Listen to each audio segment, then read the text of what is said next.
time to play the game.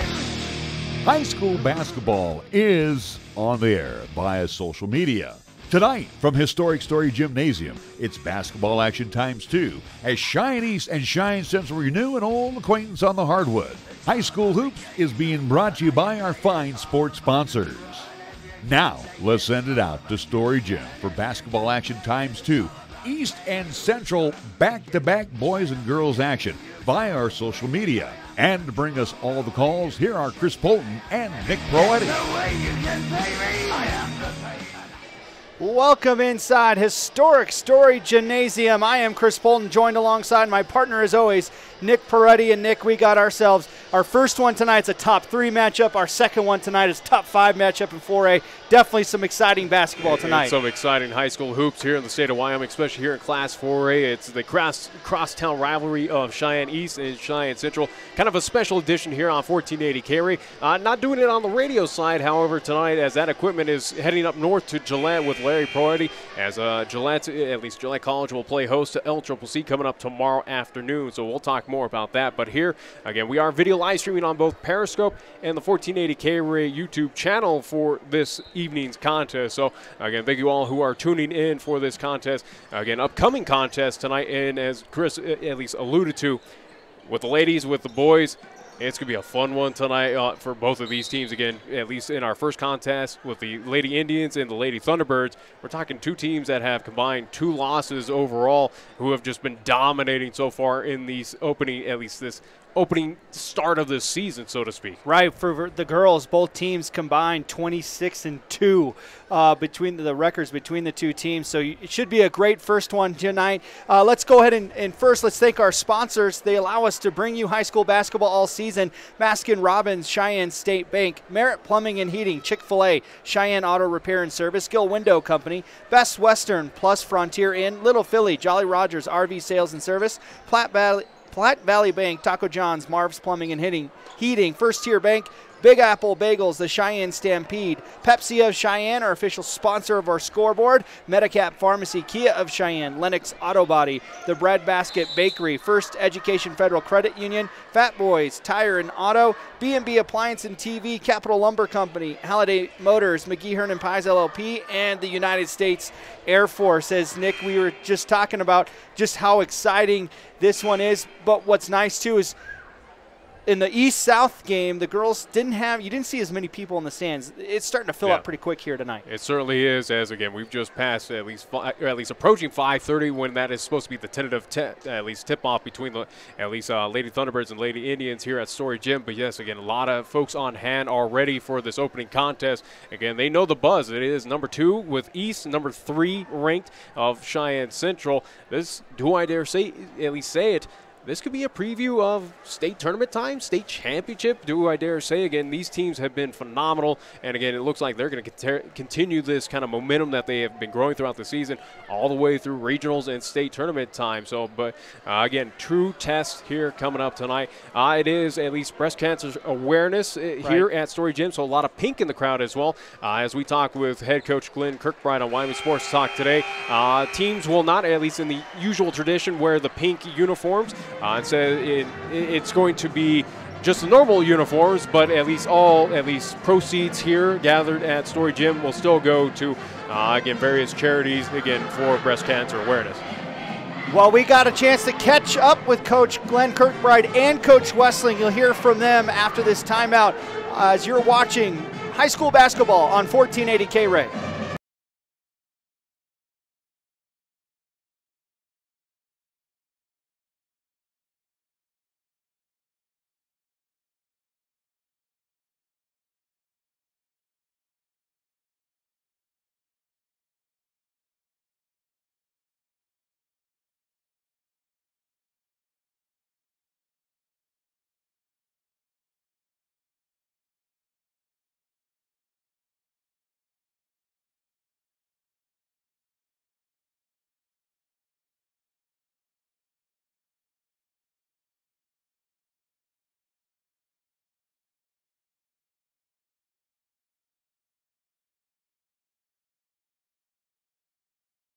Welcome back inside the 1480 KRAE High School Hoops pregame show. Now joined alongside Lady T-Birds head coach Eric Westling. Coach, I asked Coach Kirkbride the same question, but anytime you play a rival and you only have that one game, it's got to be a long week. Friday couldn't get here soon enough for you guys, I bet. Yeah, I mean, that's the nature of the beast. It's what makes it fun, but it's also nerve-wracking. I think a little bit for the coaches. It gives you a lot of time to think, and it gives the players a lot of time to think. So definitely it's a good thing it's Friday today.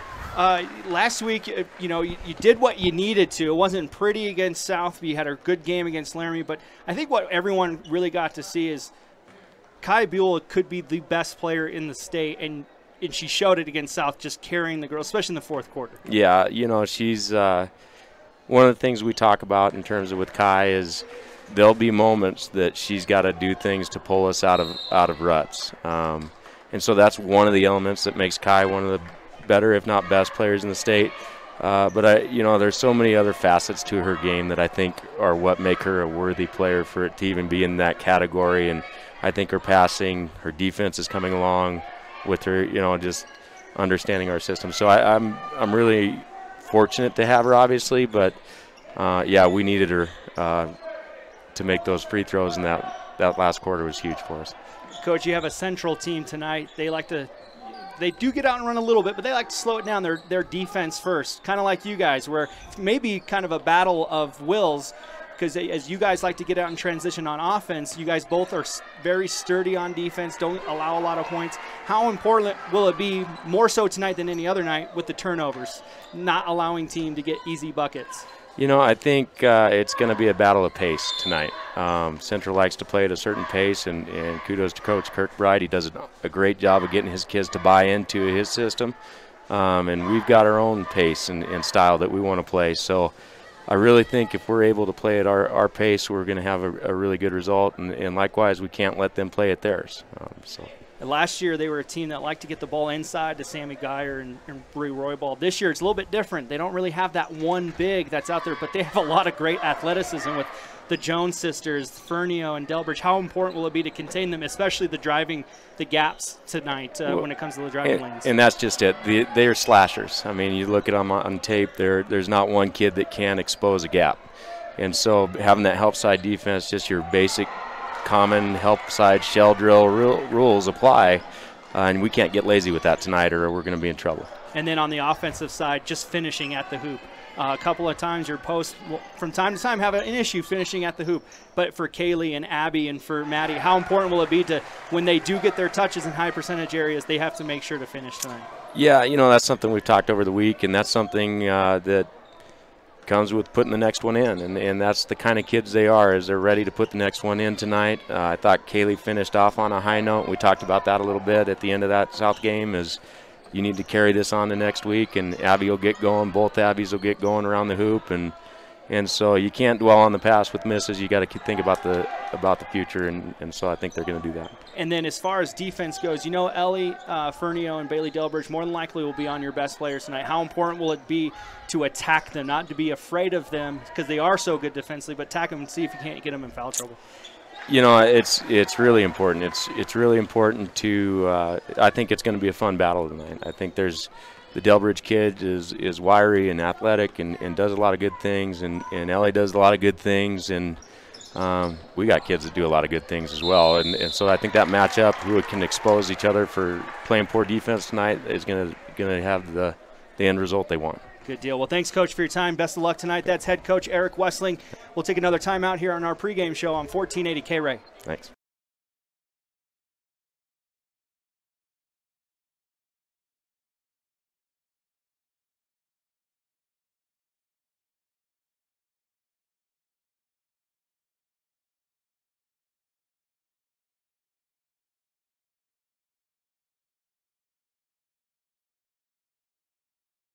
Welcome back to our 1480 High School Hoops pregame show. I'm now joined alongside Lady Indian head coach Glenn Kirkbride. Coach, when you only have that week where you only have one game, and that one game is against a rival, that day can't get here soon enough, can it? Yeah, that's right. That's exactly right. We are ready for this one and to be done practicing and thinking about it, frankly.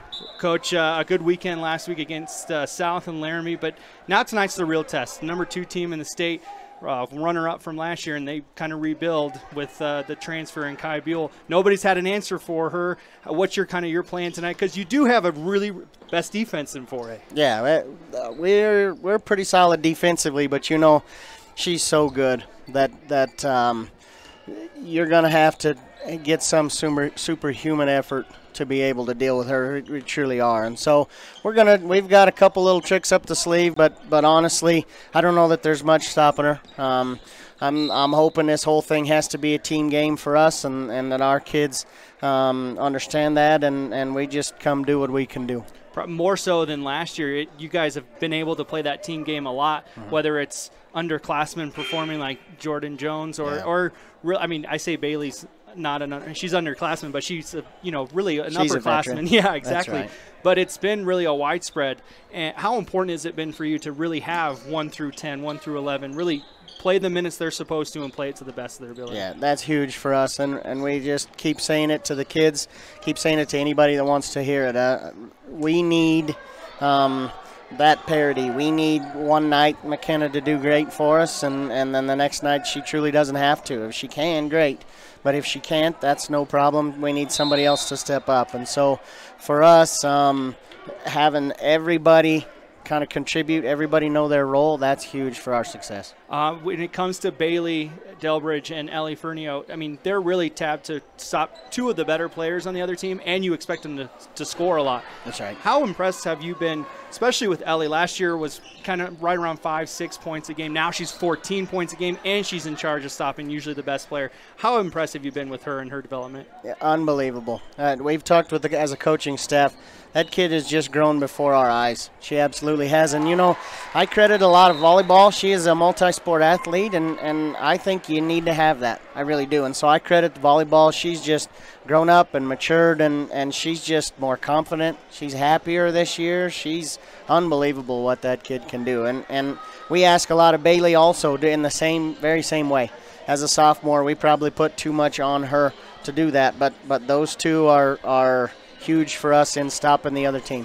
Coach, East has kind of had a handle on this series for a little while, but you have to feel like this is probably the best group they've had in a while that can take down a very solid East team. But not only that, maybe give your team a little more confidence to say, hey, we can play with the best in 4A. Correct. And it's, we went 10 years. I think Central went 10 years not winning a game against East. And to even have a rivalry where those games are good games, but you still have one team kind of win every time for 10 years, that's tough. But I tell you, we were able to squeak one out last year. And I just hope we can kind of continue that. We're going to play as hard as we can play and kind of do what we can do. And we'll see what happens in the end. But I'm pretty confident. I'm happy to be here. We're excited. It's going to be electric, and we'll see. Thanks, Coach, for your time. Appreciate it. Good luck tonight. That's Head Coach Glenn Kirkbride. More high school pregame show right here on the 1480 KRAE.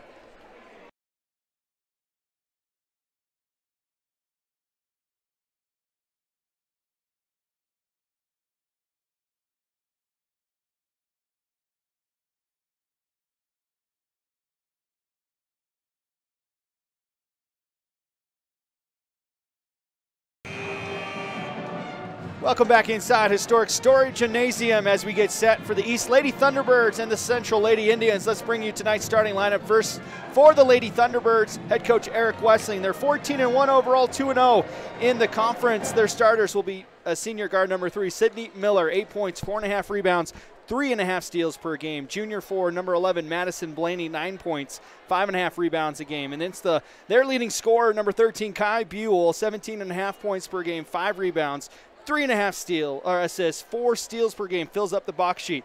Senior guard number 31, Abby Erickson, 6 points per game, 3.5 rebounds, 3.5 assists. And then Kaylee McEwen, 5 points per game, 5 rebounds, and a block per game. They score 62 points a game, which is number 1 in 4A. 46 is what they're giving up to their opponents. Shoot 40% from the field, 29% from behind the arc, 60% from the free throw line. We'll take another timeout and have the Central starting lineup right after this break on 1480 KRAE.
Well, the nicely done national anthem done by the Cheyenne Central Choir, as well as the colors being brought to us by the Central Junior ROTC, doing a great job as well. As both teams get set for the starting lineups to be announced, we'll give you head coach Glenn Kirkbride and his starting lineup. 12-1 as a team. They're 2-0 in conference. They'll have Jordan Jones, freshman, number 2, 5 points, 5 rebounds a game. Bailey Delbridge, number 10, a sophomore, 9 points, 5 rebounds a game. McKenna Salid, junior, number 21, 6 points, 2.5 rebounds. Their leading scorer is next junior, number 23, Ellie Fernio, 14 points, 8 rebounds, 2.5 assists, 3 steals a game. And then Jayla Jones, number 32, 8.5 points, 4 rebounds per game, and has a block per game. They score 48 points. They give up a second best low of 37 points per game. They shoot 36% from the field, 27% from behind the arc, 53% from the free throw line. We'll take our last timeout. We'll have the tip-off right after this timeout here on 1480 KRAE.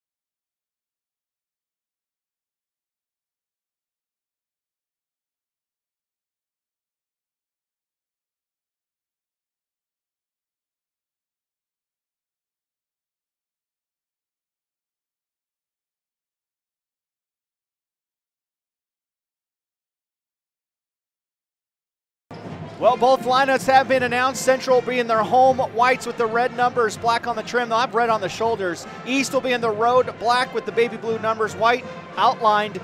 Central will go right to left on your computer screen. Nick, both teams coming in with sizable winning streaks. Somebody will have a winning streak ended here tonight. It's an unfortunate thing, but again, right now it is all about at least seeding for the regionals coming up here very quickly. Again, about a month away here for Class 4A. 2 top-tier teams getting at it here live at Story Gym. Excited for this one. We are also excited for you to join us.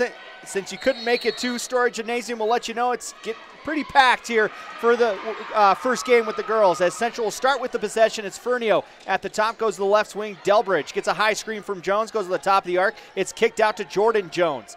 Fernio with the left hand gets into lane, stops, goes up to Jones. They're going to make Kaylee McEwen come way up high to guard her. In the lane, it's blocked by Blaney. Blaney picks up the block on the Solis shot. She's trying to go coast to coast. Delbridge trying to draw the charge. The shot goes off the right iron. She grabs the rebound. Good job there by Delbridge just to cause just enough of distraction with Blaney, who picked up the block. With the basketball, Fernio, kick out, first 3-ball attempt for Jordan Jones. It's an air ball way off the mark. Miller grabs the rebound for East. East across the timeline. Kai Buell with her first touch. It's a long 2-ball for Buell off the right iron, and Fernio grabs the rebound. Nobody to score yet after 4 possessions here. Delbridge on the right wing is left open, doesn't take the shot. Miller picks her up. Behind a screen, Delbridge puts up the long 3. It's off the right iron, and the rebound's grabbed by Kai Buell. Now it's on the floor. Thrown over to Miller.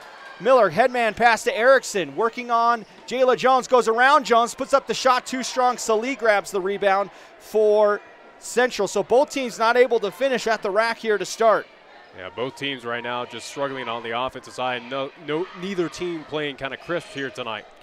Both teams looking for their first bucket as we're at no score, and we're about a minute into this first quarter.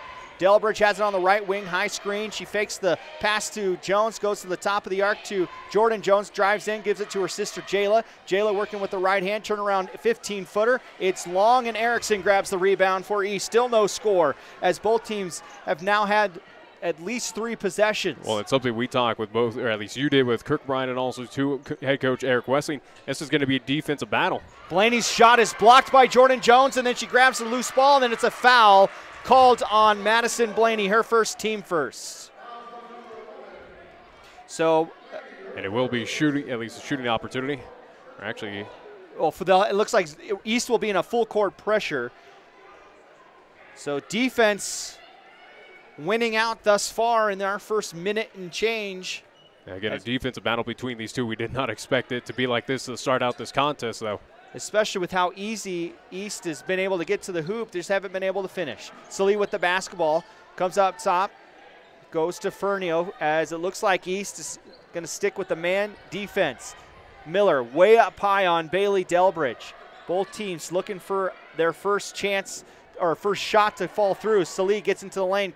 McEwen, good job on help. Defense gets the block to, or at least distracts Sully enough to make the shot short, and McEwen grabs her first rebound. Buell, another long two. Nothing but net. Kai Buell cracks the code through the hoop, and we have our first score tonight. It comes at 5:20 left here in the first quarter. Jones tried to throw the pass over Blaney. It was partially blocked by Blaney and out of play as McEwen will come out and Abby Brady will come in for East. For South Ireland, Fagenbush will come in for Sully. So substitutions early for both teams as well. With the basketball, it's Fernio. Gets it through the timeline, goes to Delbridge. A little 2-on-1. Delbridge kick out to Jones on the right wing. Jones, Fernio, now at the top of the arc, goes into the lane. Kick out to Fagenbush. She'll put up a three ball. That's off the front iron, and the rebound is grabbed by Buell. Buell across the timeline. Headman pass to Erickson. Erickson stops from 10 and pops. 4 straight points for East, and they're off to a 4-0 lead. Give the assist to Buell there as it looks like the ball was batted out of play by Blaney again in this full court pressure. As we'll see Willow Martin come in for Blaney. As full court pressure by Cheyenne East is starting to at least, again, frustrate the Lady Indians out there on the court right now. We saw this work really well against South last week when we were here just 7 days ago. Jones gets the inbound in the corner. They go to Jordan Jones. As now Jones trying to work around Martin. She does so, gets in the front court. Now going on Sydney Miller. Head down. Didn't see Miller there, and Miller gets run over, but draws the charge. It's the first foul for Central will be on Jones. For Jones, again, as you mentioned, her first, team's first on the Lady Indians. Well, great defense. We see it all the time with Sydney Miller. She's willing to take the contact. Brady gets the inbound pass as Central comes out with the zone. Miller will throw it away to Fagenbush. Both teams now with 2 turnovers and make that 3 turnovers as Delbridge crashes into the stands over on our far side. Looks like she crashed into the Buells over there. I do believe you're correct out there. So fancy how that worked out. Yes, we're going to have a timeout called by Coach Glenn Kirkbride. So we'll take a timeout as well. It's a full timeout. You're watching high school basketball on 1480 KRAE.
Four nothing our score for East as both teams have struggled really to finish, but it's been a couple of jumpers in transition by Buell and Erickson.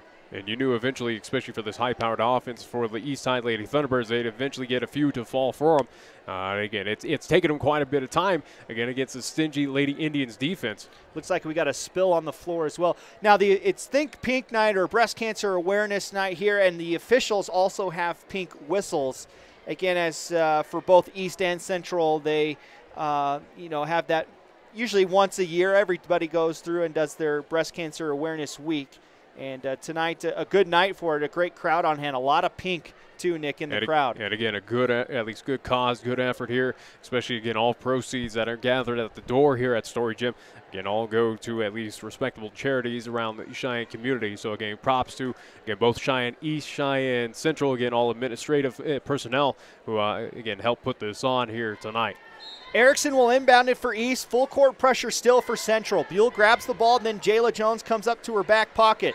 Buell will get it across the timeline, give it to Erickson. Erickson, nobody picks her up. Driving dish, 5-footer for Brady, nothing but net. Nice driving kick and finish by Abby Brady, something she had an issue with last week against South. So how about this, a 6-0 run to start the contest for East. Fagenbush, her jumper, nothing but net as Ireland Fagenbush gets Central on the scoreboard. She had a big weekend last week coming off the bench, and against against Laramie, she scored 15 points. Somebody that just averages 3 points per game. So for Coach Kirkbride, if he can get some bench scoring, Fagenbush could come up aces here for Coach Kirkbride tonight.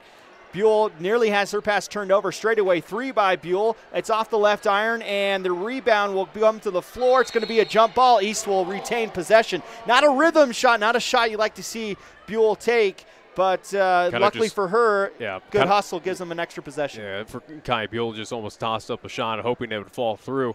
Again, it's been a lot of one-and-done, at least efforts by both teams here to start out this contest. Martin gets the inbound, kick out to the right wing to Miller. Double team on Brady, kick out back to Miller. Down low, Erickson, extra pass to Buell. Open for three on the left wing. It's short. She grabs her own rebound. Buell goes around. She's got 5 on her. Kick out Miller. Central able to recover. Martin traveled. She went to go to shoot and then traveled when she was trying to get at least some open space. So the third turnover for East. And trying to get that fake out, at least that indecision of shooting it or at least moving it. And again, it causes an East side turnover. 6-2 our score. There's 3:20 left on the Pepsi scoreboard here in the first quarter. Jones has the basketball up top as a 1-3-1 zone now for East. Digging on Jones is Buell. She steals it away. No, they're going to call a foul on Kai Buell, and as she bends at the knees, she did not like the call. From my vantage point, we're way up high. Yeah, we are very up high here at Story Gym. It did look like she got a lot of ball. Yeah, either way, though, second team foul called on Cheyenne East for Kai Buell, her first. So Central will get another chance here to crack into the 6-2 deficit. Buell almost steals the inbound pass, goes off her foot and out of play. We talked about foul trouble for both coaches, and they talked about their stars need to stay out of foul trouble just because, one, both benches are not as deep when it comes to scoring for both teams. Fernio inbounds it to Delbridge on the right side. Goes to Fernio, baseline. She steps around Brady. Bounce pass to Jones in the left corner. Miller up top on her. Jones now trying to back down Miller. Good defense by Sid. Up top now it's Fernio. Fernio trying to call out the defense or offense as now East is in a man defense. Jones left wing with Brady up high on her. Goes to her sister Jones. They reverse court. It's Delbridge on the right wing as they work the perimeter. Delbridge slashes into lane, puts up the shot and rolls it in for 2. Her first 2 points tonight and cuts the lead to 2. Buell gets around the full court pressure, stops, goes over to Miller on the reverse court, now gets in the lane, goes to Martin. Her shot's blocked by Jordan Jones and out of play. It will be East basketball. And that is that defensive effort that Coach Glenn Kirkbride alluded in the pregame show of just what the Lady Indians bring to the table. Brooke Bailey and Kaylee McEwen will come in for East. Brady and Abby Brady and Abby Erickson will come out. For the first time tonight, we'll see Mackenzie Bolts come in for Bailey Delbridge. Buell to inbound it for East, comes into McEwen with a great steal. She goes up for 2 and fouled. Her shot is underneath the rim, but that's Jordan Jones' second foul. And for Coach Kirkbride, he's going to have to watch his freshman. Again, Jones with her second foul, team second on Central High. Kaylee McEwen just 42% on the season, 11 of 26. Her first one on the way is off the right iron, too strong. And Nick, we saw them against East. They struggled from the free throw line early as Blaney will come in for Martin. Yeah, free throws, especially that last contest against Cheyenne South. That's what kept the Lady Fighting Bison within that contest, as, again, all the missed opportunities from the charity stripe by the Lady Thunderbirds. Well, if it wasn't for Kai Buell, they would have been well under their 60% free throw percentage on the season as well. Kai went 10 for 11 as Kaylee McEwen goes 1 for 2 at the line. 7-4 our score with 2:25 on the Pepsi scoreboard. Fagenbush has it, batted away initially by Miller, couldn't come up with the steal. Fernio will go to Jayla Jones in the front court. Bounce pass kicked out of play by McEwen. Good play as Mackenzie Bolts had a wide open layup if that pass gets by McEwen. Yeah, good vision, good decision there by Cheyenne Central. And still at least possession on the offensive zone for them. Fernio, lob pass to Fagenbush at the top of the arc. Fagenbush dribbles with the right hand a couple of times and then kicks it out. Down low, Blaney comes up with the steal. The 4th turnover for Central. Buell with the basketball, left wing, 3-ball. It misses everything. And Fernio's on the floor with Bailey and a couple other East players. They'll be tied up, and it will be Central basketball on the jump ball. So a missed opportunity by Cheyenne East Thunderbird, or at least Lady Thunderbirds right there. And it just looks like, not a rhythm shot, not a shot you want to see, especially in transition. You want to try to get into the basket, especially with the size advantage that East has. Inbounding it is Fernio, and this full court pressure is in Central. Will have the basketball, the possession are back to East after the jump ball. Fagenbush almost had that pass go over her head. She gets it to Jones in the front court. Jones slows it down, waits for one of her guards to get open, and gives it to Fernio at the top. Coach Kirkbride in front of the Central bench calling out the offensive set he wants. Fagenbush high on the right wing goes to Fernio. Kick out, Jones open for 3, short. The rebound comes to Fernio. Fernio puts it back up and in. It's a bucket or a rebound and 2 points as now the score's 7-6 in favor of East. Bailey with the basketball goes to Miller. Kai Buell on the bench with Erickson coming back in for East. So some secondary scoring needed here for East with her on the bench. Bailey, left wing, 3. Got it to go, and that's big for Brooke Bailey, who's been struggling from behind the arc. Seeing her first shot go down, 10-6. 4-point lead back for East. Fernio over and back, almost over and back. She was teetering right on that half-court line. She was playing around with that call right there. Trying to screen and roll was Bolts and Jones. Good defense by East. Fagenbush has it in the left corner, looking to get into the lane. She does, puts up the left elbow jumper, flat off the back iron, and Bailey grabs the rebound and is fouled. Brooke Bailey coming off the bench, supplying some good defense, and we just saw her hit that big 3 here in this first quarter. 13th foul called on the Central Lady Indians. And it looks like the foul was called on Riley Whalen, who's in for the first time. For Whalen, it will be her first. For Whalen, a senior, one of 3 seniors on this Central team, but the only senior that really gets a lot of playing time for Central. Very young team. A very young team, a very successful young team. Buell just crossed up. Bolts puts up the shot. A lot of contact, may have been partially blocked. And then Blaney throws it underneath the legs of McEwen and out of play. But Bolts got undressed at half court, and unfortunately for East, they couldn't take advantage of the extra man opportunity. Fernio looking to inbound it. He's still with their full court pressure. Jones at the halfway mark, gets it across the timeline, goes to the right wing. A couple of dribbles between the legs. McEwen staying down on defense. As we're used to seeing McEwen just sag into the paint, but can't do that with a good 3-point shooter. Sully puts up a 5-footer. It was blocked, and McEwen grabs the rebound. A second block for Blaney. McEwen will grab her second rebound. Here comes Bailey on the left wing, kicks it over to Blaney. Back to Bailey for 3. Got it again! Bailey's 2 for 2 from 3. Lead up to 7, and that's going to be the horn to end our first quarter. The largest lead of the night for East, 13-6. We'll take a timeout as you're watching high school basketball on 1480 KRAE.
Last week we saw East and South combine for 16 turnovers in the first quarter. Tonight, just 8 between the two teams. Both teams doing a decent job taking care of the basketball in that first quarter.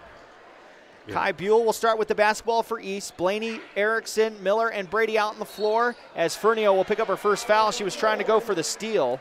Her first, team 5th. On the floor with Fernio for Central, it's Delbridge, Bolts, Salee, and Jordan Jones. Actually, I correct you on the at least foul situation for Cheyenne Central. They're at 14 fouls. Oh, I'm just giving them one too many there as the inbound pass is nearly stolen away. Miller has it, stops in the paint, and then loses control. We're able to get it back, and we got a jump ball. And it's going to be Central basketball. It's going to be a turnover, the 5th turnover for East. And this is something we kind of anticipated where, again, both defenses are very strong and not afraid to at least cause those turnovers and steals, jump balls. So it's kind of a battle of wills between these two. Fernio with the basketball stops at the center court line again and almost goes over and back. No call.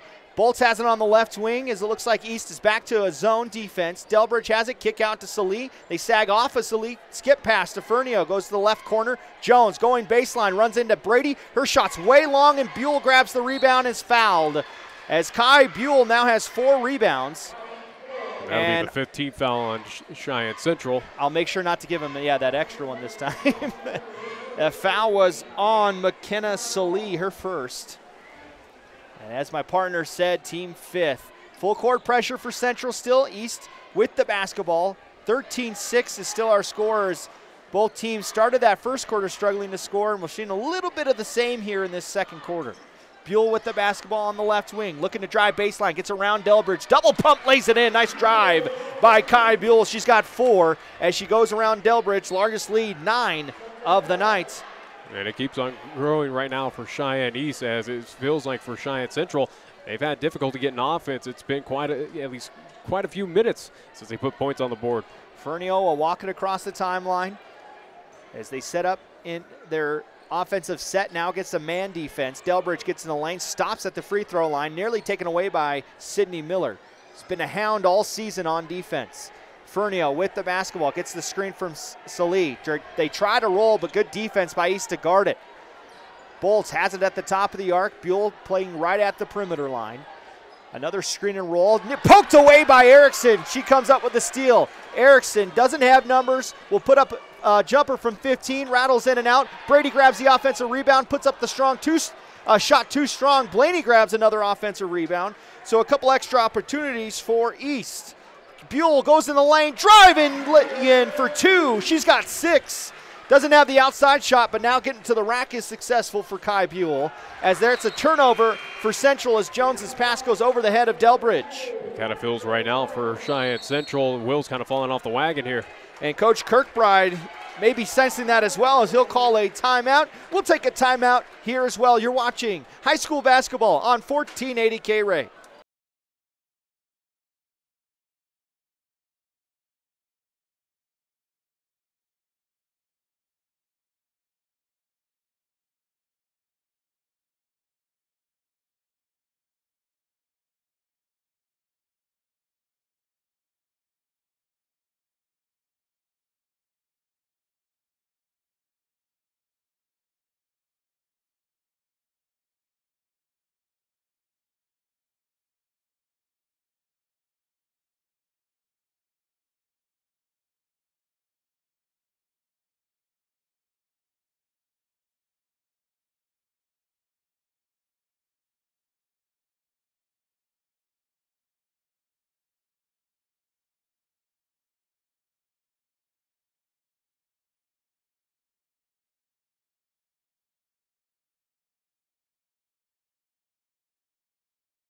(17-6) our score, a 4-0 run to start this second quarter for East, and it's been Kai Buell getting to the rack. Her shot's not falling, but she's getting to the hole and finishing. Well, give her credit again. She's slicing a dice in this Lady Indians defense right now.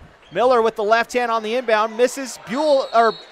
McEwen comes up with a offensive rebound, and Delbridge underneath the basket got elbowed in the nose, and I think we got a nosebleed. We do. Delbridge. Yeah, she's hurting right now, and again, you can see that on the court at this point in time.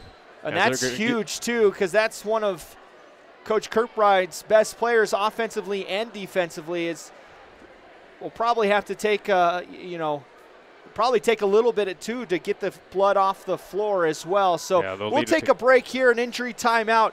You're watching high school basketball on 1480 KRAE.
Welcome back inside Historic Story Gymnasium. We got a little bit of cleanup as Bailey Delbridge took an elbow off the nose. Now, one thing that's kind of the interesting thing is something that we noticed in the break, or at least I pointed out to you, Chris, is that refs were coming over to Coach Eric Wessling of Cheyenne East, talking to him, and he was very upset.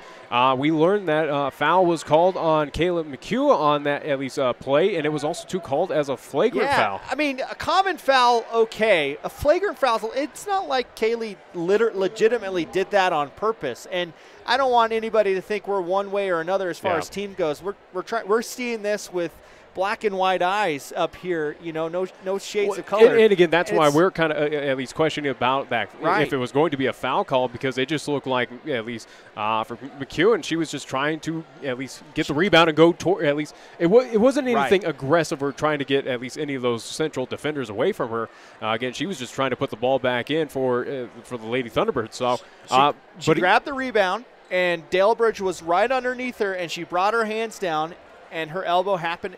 To me, it looked accidental. You want to call a common foul, that's fine. Okay, I can see that. Yeah. But a flagrant foul is kind of something else. And I don't know if they called it that way because there was blood drawn. But nonetheless, Ireland Fagenbush will go to the line to shoot 2 free throws. 64% on the season. She does have 2 points tonight. You can hear the East fans booing as the first shot clanks off the back iron. 17-6 is still our score. That's the largest lead of the night for East. 2 players for East and sit with 6 points, Kai Buell and Brooke Bailey, as Fagenbush hits her second. Both teams now with 2 free throws each. Both teams 1 for 2 from the free throw line. As I do believe it should still be Central High basketball as well, too, off of the flagrant foul. Yeah, they get the 2 shots and the ball. They have to come all the way into the backcourt near their bench. 17-7 the score as we'll now resume play. We'll let you know if we see Delbridge come back to the bench. It was bleeding pretty good as Blaney comes up with a steal against Fernio. Lays it in with the left hand, a steal and 2 for Madison Blaney. Her first 2 points tonight. Now it's a 12-point lead for East, their largest. Long pass to Fagenbush. She has to run it down, save it. Stolen again by Blaney, her 3rd steal. Here comes Miller into the front court on the right wing. She runs into Jones, will slow it down. Hands it off to Blaney in the right corner. Gets the screen for Miller. Instead, we'll go to Erickson. They reverse court to Buell. Fernio up high on her. Jab step, jumper from 3. Nothing but net from Kai Buell. You got to put a little bit more pressure on her up behind the arc. She is that much of a threat for East. 15-point lead now for East with 5 minutes on the Pepsi scoreboard. Bolts with the basketball. We'll see Salih come in next, whistle for Central. Bolts at the top, goes to Jones on the left side. They only have scored 1 point. They're still looking for their first shot from the field is Central. Fernio into the lane, puts up the right-hand shot. She traveled beforehand. No, they're going to call a block on Blaney. So that'll be the 14th foul on Cheyenne East. Didn't mean to cut you off there, Chris, no, but for Blaney will be her second foul. Blaney will come out. Martin will come in for East. Sully comes in for Mackenzie Bolts. And kind of an interesting, at least a little bit of a slowdown here in the second quarter. With the basketball, Fernio goes up top. Jones straight away 3. It's short, and Buell grabs the rebound. Buell is tripped up. Good job by Erickson to hustle and grab the loose ball. As Buell was tripped up by her own teammate. Buell looking to get a lane kick out pass to Martin in the left corner. Miller gives it to McEwen. Nobody guarding her. She puts it on the floor once, goes up with the shot. They're going to say the foul happened on the floor, so no shots come with it. And the foul will be on Ireland Fagenbush, her first, team 6th. So next foul call for the Lady Indians will put Cheyenne East in the bonus. It looked like they forgot who was guarding McEwen. Nobody's guarding Buell from the left corner. Her shot's off the mark, but she grabs her own rebound. Kind of the rare miss by Kai Buell there from behind the arc. Especially in this quarter. Miller has it high on the right wing. Erickson driving baseline. Gets 2 players converged on her extra pass. Left wing 3 for Miller. Rattles in. Good extra movement by Kai Buell with the wide open 3. Knocked down by Miller. Here comes Central the other way. Blocked by McEwen. McEwen hustles down the floor with the block. Here comes Sydney Miller across the timeline, sets up the offense and lets McEwen get set. Erickson, she'll put up a 3. Nothing but net again. It's a 3 parade for East. And a timeout. That's the 3rd timeout called in this first half by Coach Kirkbride as East has come out blazing here in this second quarter. It's going to be a 30-second timeout and a quick timeout here for us as you're watching high school basketball on 1480 KRAE.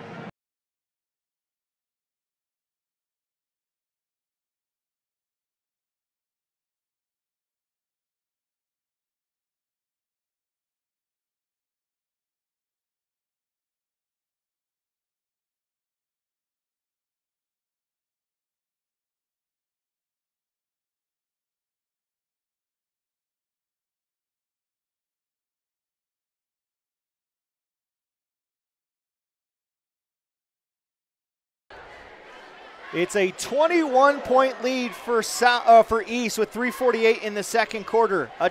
3 touchdowns, Nick. Not something we saw at the beginning. Well, it's getting out of hand and pretty fast right now, and it's all because of the 3-point shot by the Lady Thunderbirds. With the basketball is Fernio. It's the East is back in his zone. Jones dribbles it baseline. He's looking for a kick out. It's knocked out of play by Brady, and it'll stay Central basketball. Fagenbush, Fernio, Salih, and the Jones sisters out on the floor for Central. For East, it's Brady, Erickson, Martin, Bailey, and Buell. Still no sign of Delbridge as she got popped to the nose by an elbow of Kaylee McEwen. Incidental, I will say, but she hasn't come back to the bench since. Jones with the basketball, goes to her sister Jayla, right wing 3, too flat, and it's always off the back iron. Jordan Jones grabs the rebound, lays it in with the right hand. Good drive on the baseline for Jordan Jones, and she picks up her first 2 points tonight. The first field goal, at least here in the second quarter, by Central. Took them about 4:45 to get their first field goal as Buell puts up the 10-footer and hits off the back iron. Jones grabs the defensive rebound for Central. Fernio across the court goes to Salih, who was hustling down the floor, couldn't get a shot up. Fernio from the free throw line, backboard left iron, offensive rebound to Fagenbush. Her second offensive rebound tonight. Fernio goes into the lane, puts up the right-hand shot around Buell. Too strong. Jayla Jones is there for it. Her shot was blocked by Bailey. She grabs the loose ball. Bailey's tripped up. No call. Ball's on the floor. Salih grabs it. Goes to Fernio. She's fouled before the pass. And the foul will be on, as we're waiting for the official to give us the decision here, Abby Brady. So that'll be her first, team's 5th on Cheyenne East. So a scramble for the basketball, and Central will have a chance to cut into this. There's a monstrous lead that the lady 21 or 19-point lead. Had to do some quick math, and it didn't work out. Fernio gets it into Jayla Jones. She's on the left arc. Jordan Jones goes to Fernio on the right wing. Miller picking up Fernio, hounding her as well, not giving her a lot of space. Jones looking for someone to flash open. Gives it to Salik, gives her a screen, then kick out to Jordan. Fagenbush on the right wing, goes baseline, help defense by Martin, and then Bailey trying to dig in, get the jump ball call will be called for the foul. So for Bailey, her first, team 6th, as both teams now are 1 foul away from the bonus. Sydney Miller's standing out of bounds waiting for the basketball. Maybe she's trying to trick the official. Trying to do the old switcheroo of saying it's actually our ball. Right. But it did not work. At least the referee was at least good enough to realize it's Central ball. Fernio looks to throw it in, goes up top to Jones, has to jump up behind, grab it at the top of the arc. Salih looking for a screen from Jones, gets it, goes to the left, gets into the lane, stops at the elbow, it's taken away by East. It's Abby Brady with the steal. Here comes Miller, gets around Fagenbush, left hand lay and rattles in. She's got 5. The lead's back to 21 for East, 30-9.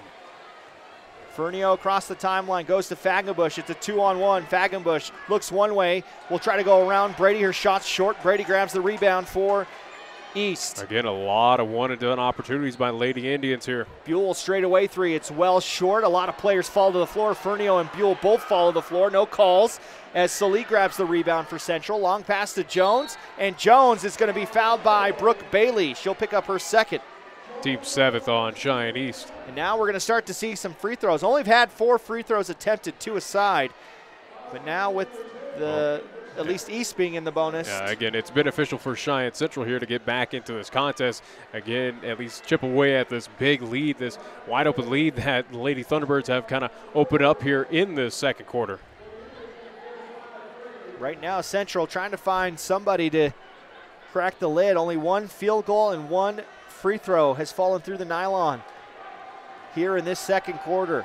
Jones, first free throw, short, and the rebound will come to Emma Jacobson, who checks in. Make that Sydney Miller, as Jacobson did check in for East, though.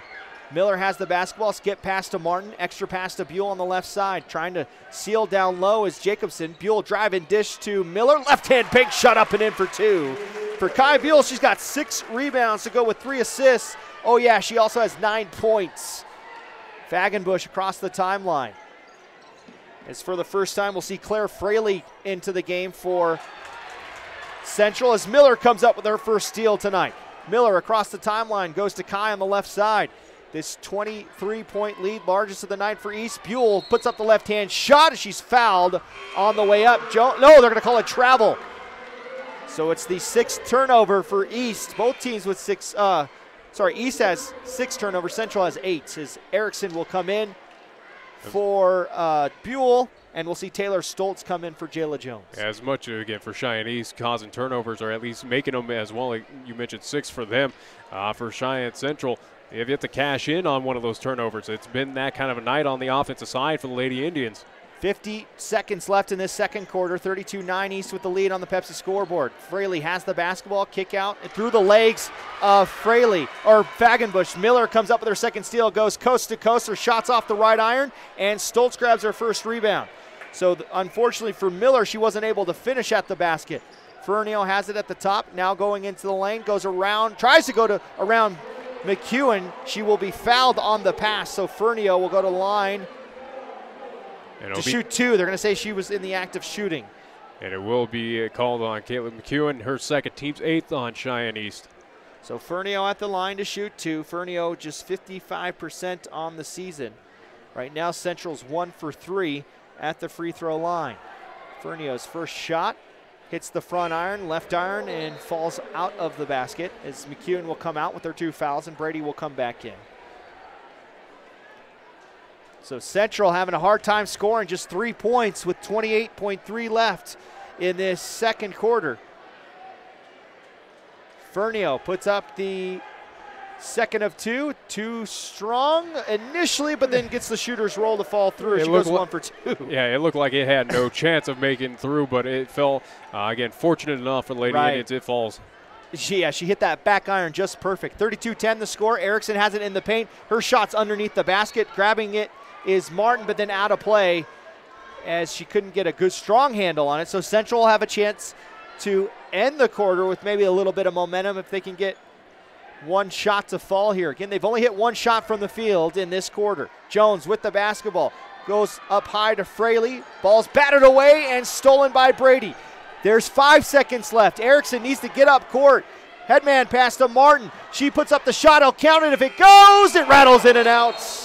And that will be the end of the quarter. Well, a huge quarter for East as they outscore Central 19-3 in the quarter. A 32-10 lead for the Thunderbirds, as we'll go to our timeout, as we'll get halftime stats for you, as well as maybe get a little preview of what's ahead today or tonight with the boys in action later on. We'll take a timeout on 1480 KRAE.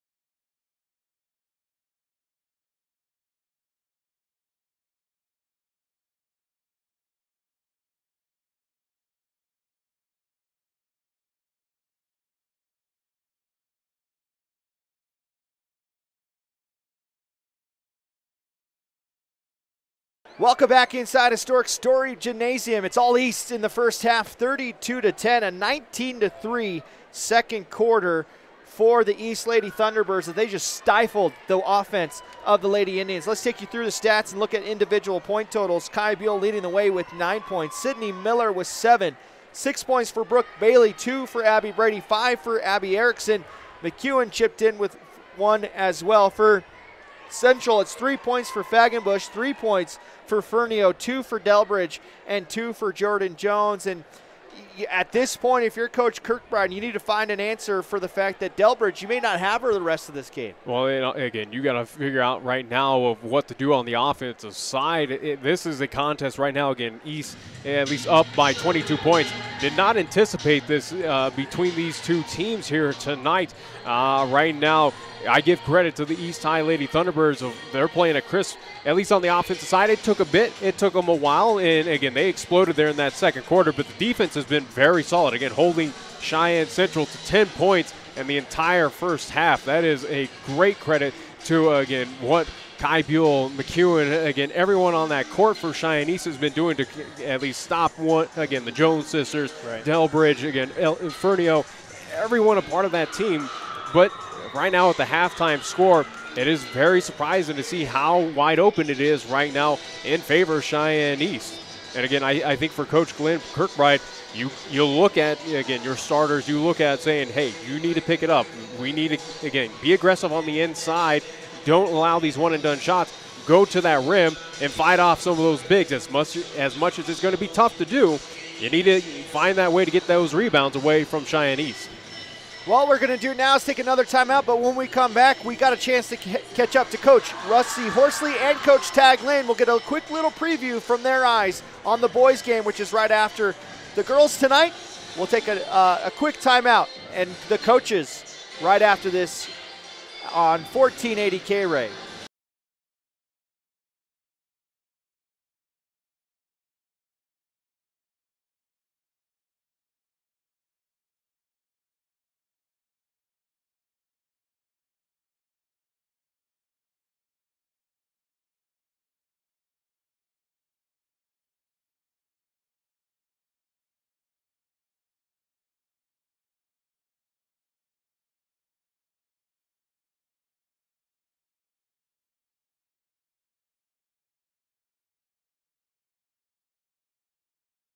Welcome back to our 1480 KRAE High School Hoops actions between Central and East.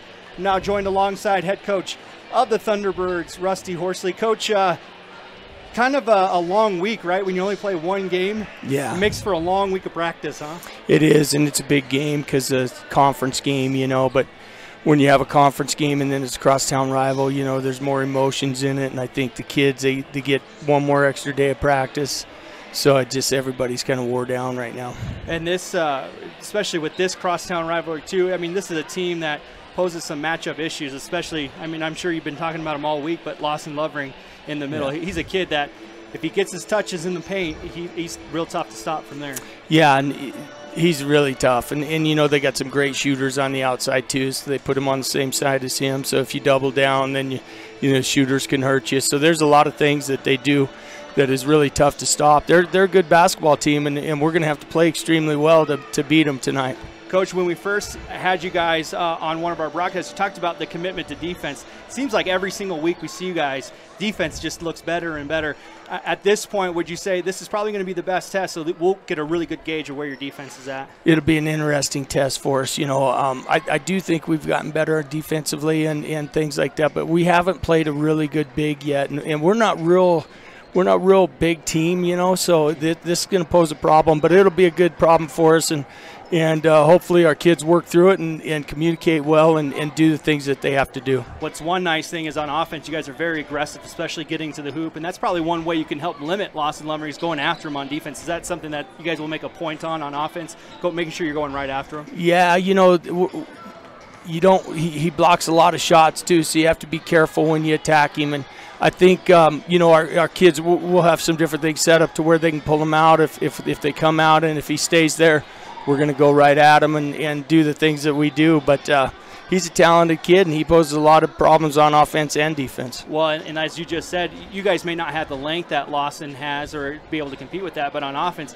really all five players can handle the ball. We've seen Onyx, you know, take it from the perimeter and come inside. How important will that be for him to see him and even maybe some of your other guys, really post players, be aggressive like that? Well, we're going to have to be aggressive offensively just like we are defensively, and we're a work in progress, but hopefully we can you know, do a good job of spreading the ball around. If we move the ball around to where he's got to move a lot, you know, that's a big frame to be moving, and we got to get some things in transition too. And then you got the Storbo twins, especially Brady Storbo, him coming off the bench. You know, just because you got Lawson coming off, he doesn't let you take a break either. No, they got some good talented big kids, that's for sure, and you're seeing in the JV game that those kids are playing really well. So I mean, it'll be a good test for us. All right, Coach. Well, thanks for your time. Appreciate it. Best of luck tonight. That's head coach Rusty Horsley. More pregame show right after this on 1480 KRAE.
Welcome back inside historic Story Gymnasium. Chris Polton joined alongside my partner, as always, Nick Peretti. 32-10 is our score. East over Central. Just a dominant showing by East in that first half, where Central couldn't get anything going on offense. Yeah, it certainly was a rough go of it for the Central High Lady Indians. Again, looking to them, at least for them to come out with a hot streak, at least to be little bit more competitive in this contest, whittle away at this 22-point lead in favor of the East High Lady Thunderbirds. As we just at least heard from head coach Rusty Horsley again of the boys, and that game will be coming up after this contest wraps up. Also, too, we did, or at least you caught up with also too head coach Tag Lane of Cheyenne Central of the Indians. We'll hear his comments as we get set up for that contest during the pregame/postgame show after this ladies contest wraps up here live at Story Gym. For East, they hit 5 3-pointers in that, all of them in that second quarter. Brooke Bailey coming off the bench hitting 2 really big 3-pointers for Cheyenne East, and then Kai Buell started feeling it and started it by going to the rack. And when you can have that kind of diversification in your arsenal, it's really tough to stop, as we've heard Coach DeBryan say it and Coach Kirkbride say it. Absolutely. It's a situation right now for both teams. Again, that first quarter was a bit of a filling out process, and we saw that where offense was very hard to come by. It was a defensive just prowess between the two teams. But Cheyenne East eventually finding that spacing, understanding, again, what defense Coach Glenn Kirkbride was putting out there against the Lady Thunderbirds. Again, they broke that wide open, and again, looking to at least see what happens. Again, will we see a repeat of what we saw in the first half between these two? If so, this game's going to get out of hand fast. Again, it's going to be well out of hand for Cheyenne Central to mount a comeback. But again, I believe, or at least, again, listening to Coach Glenn Kirkbride, of what this team has been doing through this season, that they can overcome these odds and at least, again, possibly get back into this contest and make it an interesting one, at least in that fourth quarter. Well, it's something interesting right now as I'm looking down at the floor. Coach Kirkbride and Coach Westling coming together. You got to think Coach Westling asking about Bailey Delbridge and coming over and making sure, too, that there was no intent with that or anything like that. So good to see there. As just to mention, Delbridge still not out on the floor. She's I would assume it was just a little bit more than a nosebleed. It looked like a pretty big contact there. It was, and again, a questionable call, at least on the foul. It was a fragrant call on Kaylee McEwen.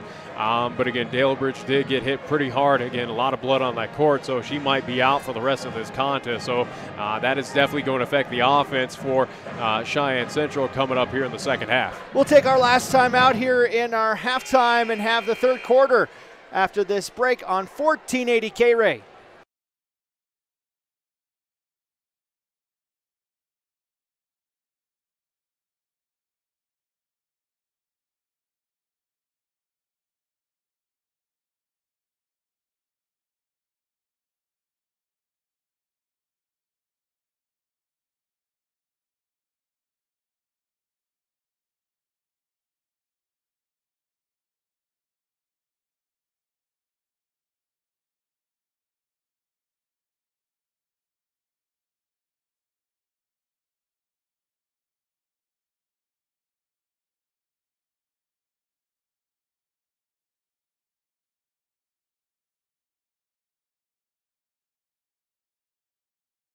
The third quarter is underway. Both teams, or at least East with their starting 5 out on the floor.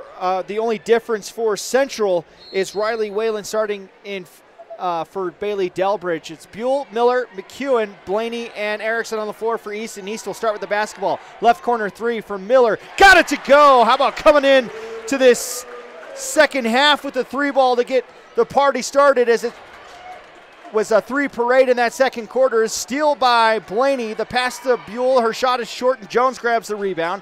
As once again, Central having a hard time getting through the full court pressure of East.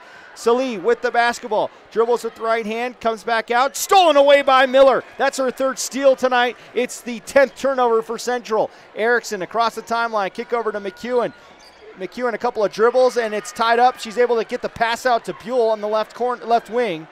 Straight away, Erickson fakes the shot, goes in the lane, right hand scooper, too strong. Jones grabs another rebound, and she will be fouled by, I believe, Sydney Miller, which that would be her first. And it will be called on Miller, so her first, team's first on Cheyenne East.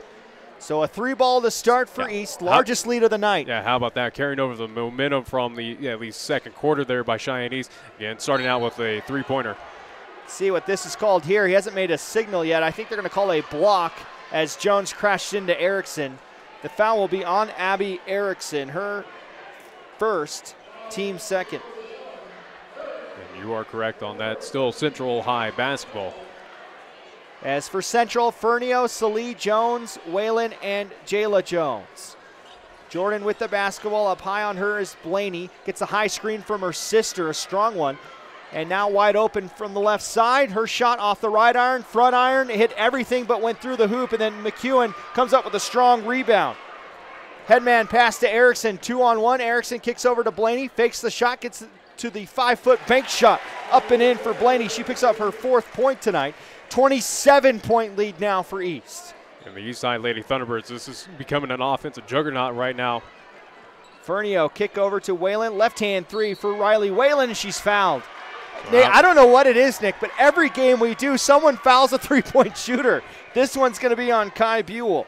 So for Kai, her 2nd foul, team's 3rd on Cheyenne East. Again, a 3-point shot. That's kind of the at least indication that you should not foul at that point. But again, keeps our streak alive, so to speak. Believe this is got to be our 7th or 8th game that we've done, and every single game we've seen a 3-point shooter get fouled. Riley Whalen misses her first, though. They're just 2 for 6 on the night. And these are the ones that Central needs. She hits the 2nd. Whalen is just a 29% free throw shooter on the season, as we'll see Bailey and McEwen come out. Blaney, not Bailey, Blaney. And into the game is Martin and Brady for East. Whalen's 3rd free throw rolls in. She goes 2 for 3 at the line. They're now 4 for 8. And the lead is 37 to 12. They only hit 1 field goal in the 2nd quarter, did Central. And they have not hit a field goal yet in this 3rd quarter, and we're a minute and a half in. Buell gets around Fernio into the lane, kick over to Brady. She puts up the 10-footer, nothing but net. Abby Brady. As we said last week, she may have stolen a couple assists away from Kai Buell. She gives Kai 2 assists back-to-back with that jumper. But just look how fast, at least a quick stride offense for Cheyenne East is right now on the court. Jones with the basketball. She's doubled with Martin and Erickson, and then Erickson too much contact. She'll go and help up Jayla Jones as she falls to the floor. Erickson picks up 2 quick fouls, though. That'll be the team's 4th foul called on the East High Lady Thunderbirds.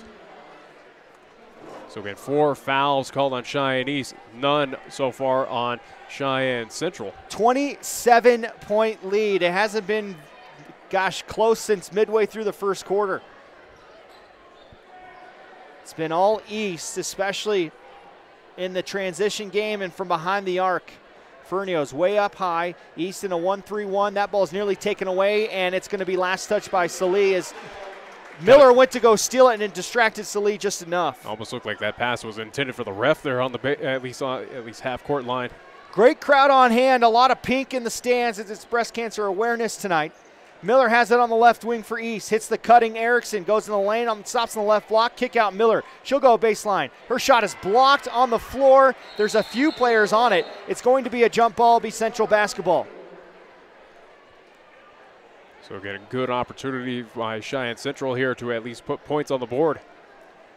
Well, they're down 17, and here we go. Here's Bailey Delbridge back out on the floor. So good to see her back. Great to see her come back, and she gets a nice round of applause. Let's see what kind of momentum that gives Central as well. One of their leaders, as she gets a pat on the backside by Kai Buell, showing some toughness here.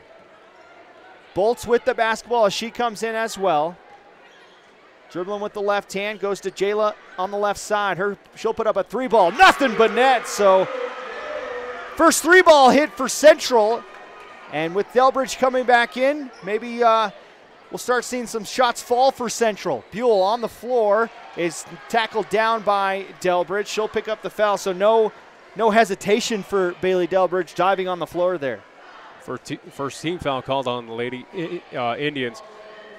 Kaylee McEwen will come in for Abby Brady.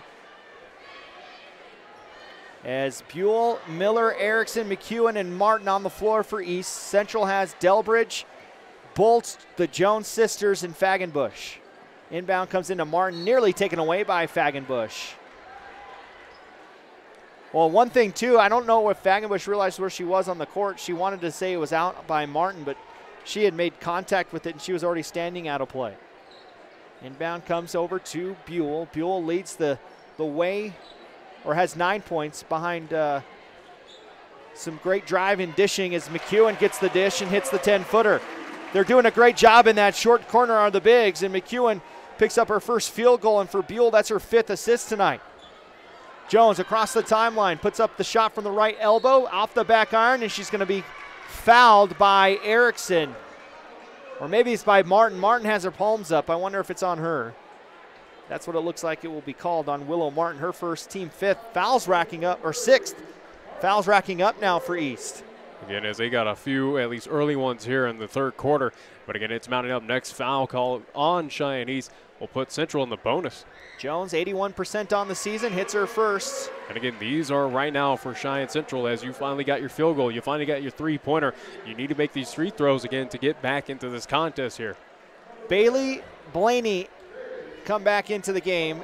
Erickson and Martin will come and take a seat for East. Jordan Jones getting set for her second free throw, puts it up and rattles in and out. Blaney grabs the rebound for Cheyenne East. Just her 3rd rebound tonight for Blaney. Buell walks it across the timeline, working on Bailey Delbridge.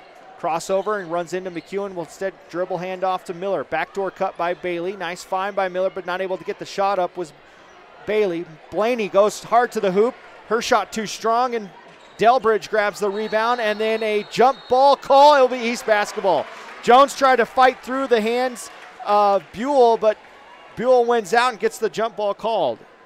And again, credit to Kai Buell on that play there. Again, almost got at least the foul called on her, but again, finding all ball. Again, getting the jump ball opportunity in East High basketball. Buell looking to inbound it. Still looking to inbound it. He gives it to Miller, who drives it into the corner and then has to slow it down and picks up her dribble. Jones hounding her, gets it over to the left wing. Buell with the basketball. Buell only attempted 1 shot thus far here in the quarter, about midway through. Blaney kick up top to Bailey, who's 2 for 2 from behind the arc. Here's Buell step over to the left for 3. It's short and over the backboard. It'll be Central basketball. And Buell a little upset with their shot as it was a little short. Again, not a rhythm shot by Kai. For Kai Buell, kind of using that head fake of what we see on the LCCC ranks by 1, Gabby O'Connor. Jones with the basketball. Bolts has it. Kicked away by, or batted away by Miller, and a little too much contact by Miller. And now that we got more free throws coming for Central as Miller picks up her second. And again, as it will be team 7th foul called on Cheyenne East, so bonus time for the remainder for the Central High Lady Indians. Kenzie Bolts, 8 of 16 on the season from the free throw line. Has a chance to cut into this 25-point lead of East, and more importantly, do it without the clock running. Bolts puts up the shot, hits it in through the back iron. She'll get 1 more. She picks up her first points tonight as well. Bolts, second one on the way. Short off the front iron, and Blaney grabs her 4th rebound tonight. Across the timeline, she gets herself. Goes over to Buell at the top, up high. Miller has it on the left wing. Gets the high screen from McEwen, looking for the roll, but the roll was late. Miller's left all alone as she knocks it in from a deep 2. She has a game-high 12 points. Here in this matchup, the lead back to 26. It's been as high as 27 tonight. Delbridge with the basketball. Goes into McEwen. Euro stepped. It's blocked by McEwen, and then once again she falls to the floor. And that will be called on Kylie they'll call a foul on McEwen. Yeah, McEwen will pick up her 3rd, team's 8th on Cheyenne East. She did not like the foul called. Probably was more so called with the follow-through. But that's big right now as Kylie McEwen will have to sit on the bench again, picking up her 3rd foul.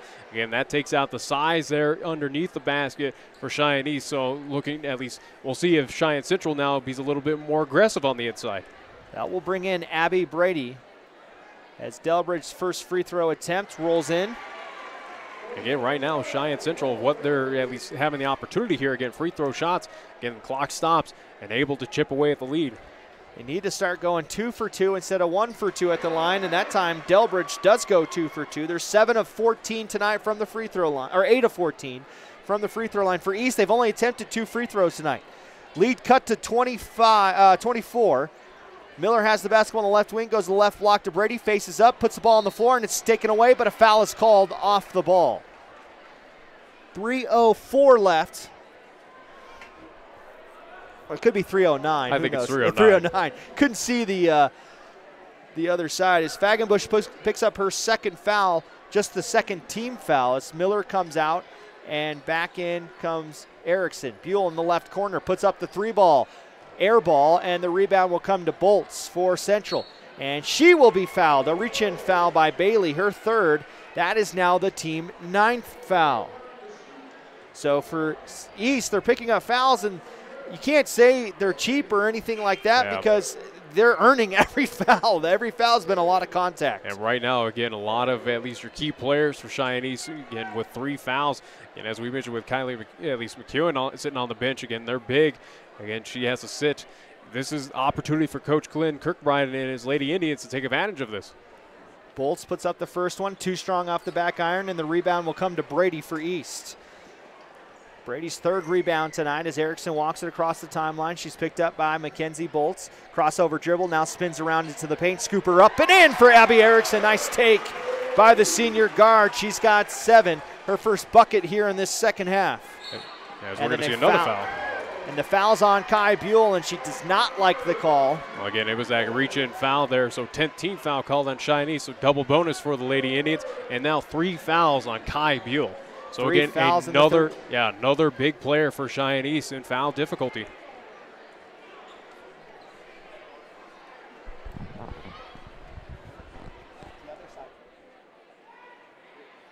As first attempt will be good.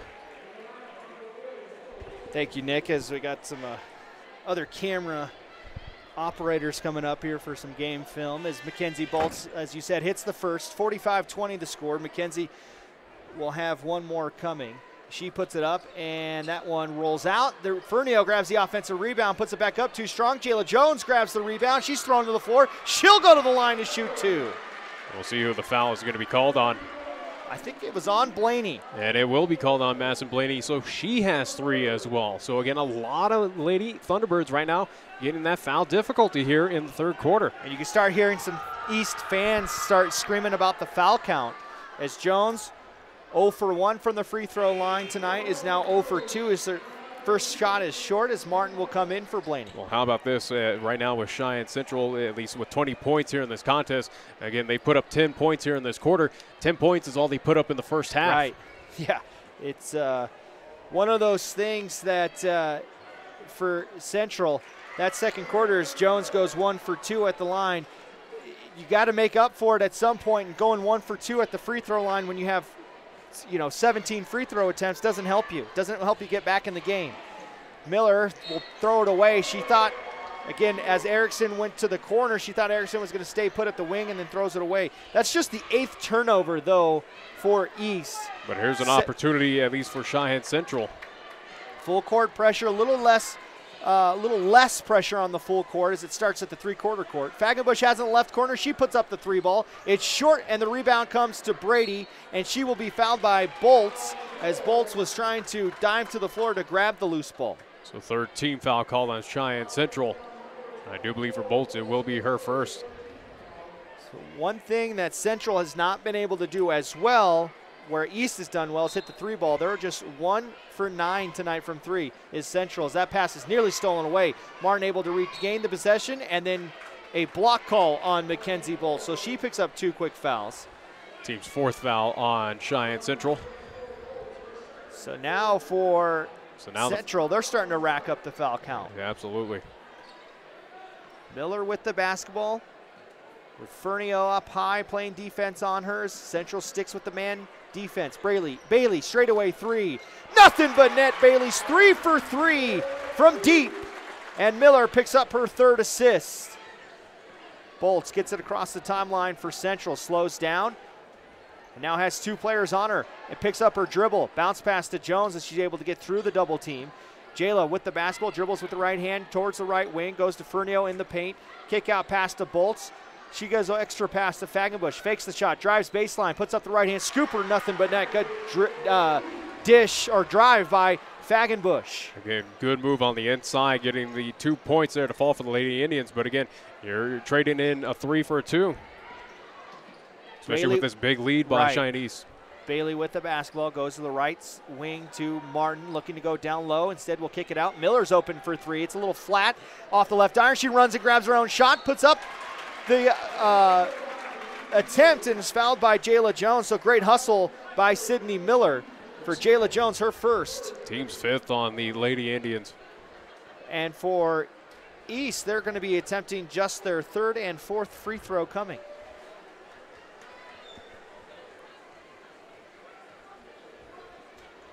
As Coach Kirkbride looks like he's going to go pretty deep in his bench here as Miller hits her first one. We'll see Taylor Stoltz and Rory Cowley come in. So for Rory Cowley, just a freshman, making her first, coming in for the first time tonight. And a Central High, at least, team that is fairly young, at least getting a little younger on the court now. Well, and it doesn't help as Miller hits both. Doesn't help, too, when you have another young player, one of your star players, a little bit banged up, and I wonder if Kirkbride's going to let her rest a little bit more. It's a 27-point lead for East as we're under a minute here in this third quarter on the Pepsi scoreboard. Crowley has the basketball on the right wing. Martin playing defense on her. Crowley trying to drive. She's going to be fouled by Martin. I think a touch foul or a hand check foul on Martin. That's who they call it on. And still shooting time, double bonus for Cheyenne Central on this end. So Crowley will go to the line to shoot two. This will be free throw attempt 18 and 19 for Central. As Crowley's shot is short, they're 10 of 18 now from the free throw line. Again, the amount of fouls that East has been racking up and putting up on the board, Central's had plenty of opportunities from the charity stripe, but have not been able to cash in. Second one by Crowley. That one rolls in. As we'll see Emma Jacobson come in for Abby Brady. And this is something you don't want to see if you're Coach Kirkbride, and again, that Central High team, again, at least going to the charity stripe, you're only getting 1 out of 2. You need a lot better effort right now to get back into this contest that you're down by 26. Especially when East is getting 2 and 3 every time down the floor for the most part. Bailey with the basketball. It looks like East will slow down the possession a little bit. Bailey go get into the lane, puts up the shot. She's fouled on the way up. Brooke Bailey having a great job, doing a great job off the bench. She had struggled from the field as the foul's on Fagenbush. Her third, team 6 on Cheyenne Central. But she had been struggling from deep. As coming in to this, she was only shooting 29%. She's 3 for 3 from behind the arc. And now we'll have 2 free throws coming. Bailey's first one on the way, and that one rattles out.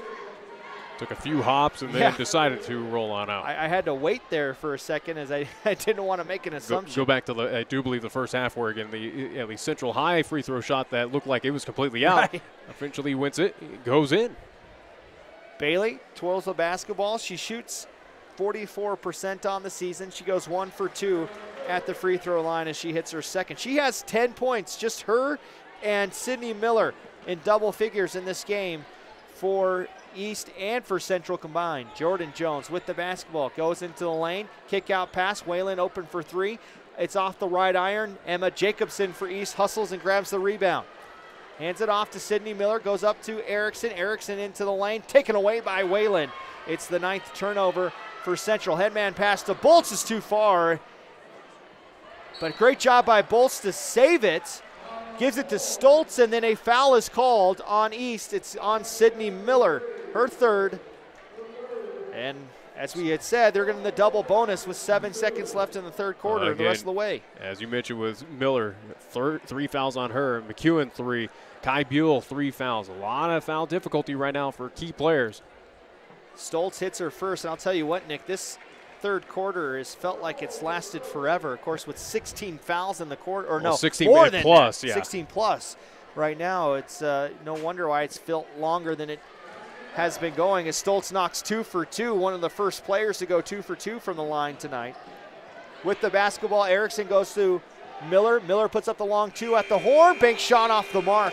East will go to the fourth quarter, though, with a 51-26 lead over Central. We'll take a timeout. You're watching high school basketball on 1480 KRAE.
Welcome back inside Historic Story Gymnasium, 51-26. One positive thing for Central, they did outscore East 16-14 in that third quarter, and they do have the basketball, but it hasn't been pretty. Yeah, it was something that I mentioned where in that third quarter they ended up putting 16 points on the board.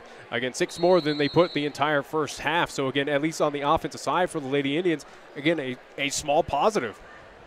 Well, they have a 25-point deficit to make up for as far as that second quarter has been back-breaking for them. Fernio with the basketball. Kick out pass to Salee. Salee, Fernio, Fagenbush, Delbridge, and Jayla Jones out on the floor for Central. The starting 5 for East out on the floor.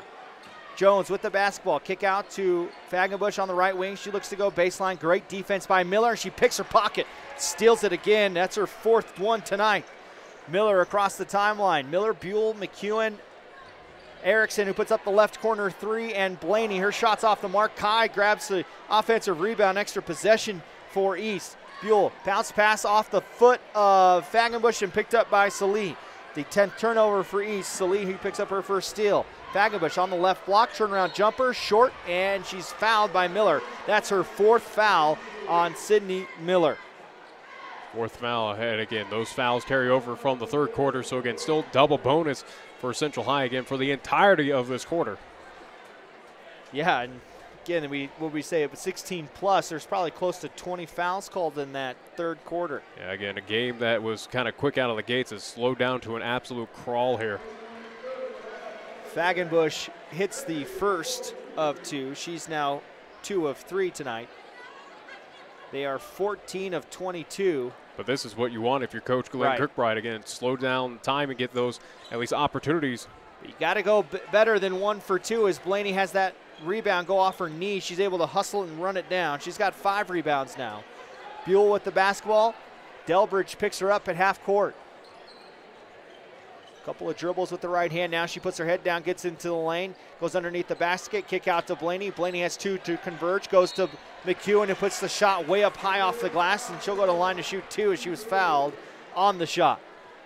So that'll be the 17th foul called on Central. Fouls on 32, Jayla Jones, her 2nd, team 7. So everyone's shooting free throws, barring an offensive foul.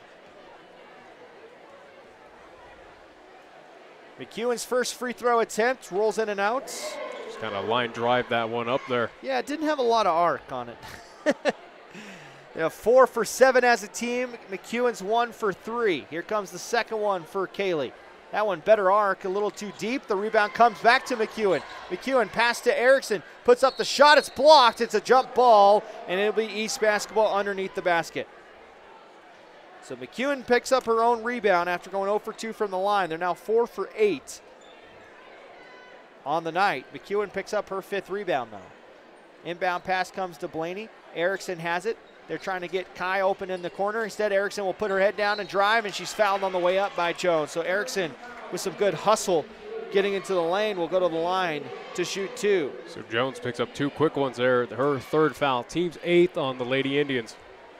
Erickson, 58% on the season, making her first trip at the line. For East, this will be attempt 9 and 10 compared to 23 attempts to Central. Erickson swishes the first one. And again, you can't stress this enough of what we saw in the first half. This game was going by pretty quickly. Again, quick paces by both teams. And again, this second half is just grinded to a halt. Off the left iron, and the rebound is to Jayla Jones. For Jayla, that's her 4th rebound. Delbridge has the basketball. Blaney playing full court pressure on her. Gets it across the timeline and around Blaney. Into the lane, kick out. Jones can't get a good handle on it to shoot the 3. Salee with the basketball. She puts up the right-hand shot over Blaney. Blank shot goes off the right iron, and Bailey comes up with the rebound, her 3rd one for East. Here comes Kai across the timeline. Step back, and doesn't take the shot. Instead, we'll go to Erickson on the left side. Erickson into the lane, nearly taken away by Fernio. Bailey does a good job to grab it. Now they have numbers here for a minute as Fernio regathers herself. Poked away from behind by Saleets. Last touch by Central. And I think we're going to get a spread. I thought he was calling a full timeout, Coach Westling, because he hasn't called the timeout yet tonight. 3 timeouts have been called by Coach Kirkbride as Bailey misses her first 3-ball tonight, but the rebound comes to McEwen. McEwen working on Jones, backs her down, puts up the shot strong off the backboard and in for 2, her 5th point tonight. And that is a downfall of Cheyenne Central. Again, they have no big body to answer against Kylie McEwen. Jones with the basketball. It's taken away by Bailey as the Wolf call was a little late by her fellow players. Buell going across the timeline, gets into the paint, puts up the shot, and will be fouled on the way up, so she'll go to the line to shoot 2. Team 9th foul called on Central. And it was on Fagenbush. That's her 4th, so she's 1 foul away from fouling out. As Buell will go to the line for the first time tonight. 90% on the season, 46 of 51. Saw her go 10 for 11 against South. A lot of those hit in the first quarter, or the 4th quarter. She misses her first, though. Announcer's jinx, I guess you could say. Brady will come in for McEwen. Jones and Fagenbush come out. Jordan Jones and Taylor Stoltz comes in for Central. It was a battle of who would play at whose pace, and East has won that pace battle. Buell has that second shot rattle in and out and then back in as that one looked like it didn't want to go in for a minute. I think just kind of rattled around, ping-ponged, at least between the iron, and it eventually fell through for Kai. Cheyenne Alvarado will come in for the first time tonight. Abby Erickson will take a seat.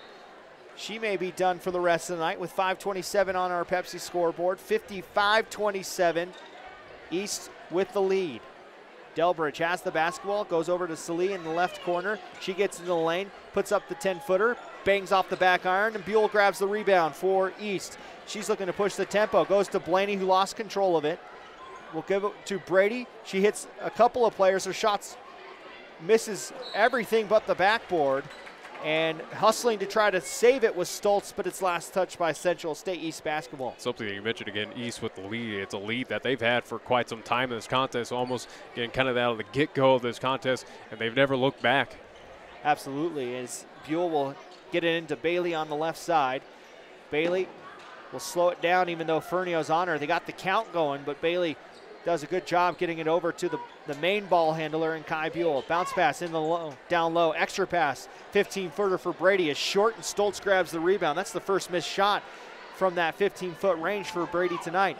Delbridge tried to go over to Salee, but Alvarado comes up with her first steal tonight. Her pass attempt is knocked out of play by Salee. It'll be East basketball. No, they're going to call a foul on McKenna Salee. Her second. Her second, team's 10th on Central, so both teams in double bonus for the remainder of this 4th quarter, as it is, again, well out of hand right now for Cheyenne Central. 4:39 left on the Pepsi scoreboard. Alvarado at the line for the first time tonight. She's only had 1 attempt. She's 1 of 1 on the season. Make that 1 of 2 as I just continue my jinxing list, I guess you could say. Yeah, as that hit really hard off the front iron there for 5 of 13 tonight from the free throw line is East, so both teams not really shooting well from the free throw line. Second one on the way from Alvarado is an air ball. As we'll see, I believe that's number 41. I don't have a 41 on here. At least on our rosters, yes. So I'm not sure who that is, but she comes in for the first time tonight. It's the 28-point lead for East. 28 is the largest it's been all night. Jones gets in the lane, jump stop, puts up the right-hand shot, rattles in and out.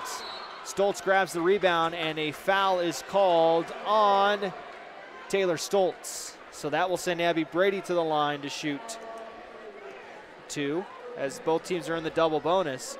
Central's been in the double bonus since about the 2-minute mark of the 3rd quarter. And for Stoltz, it will be her first foul of the evening.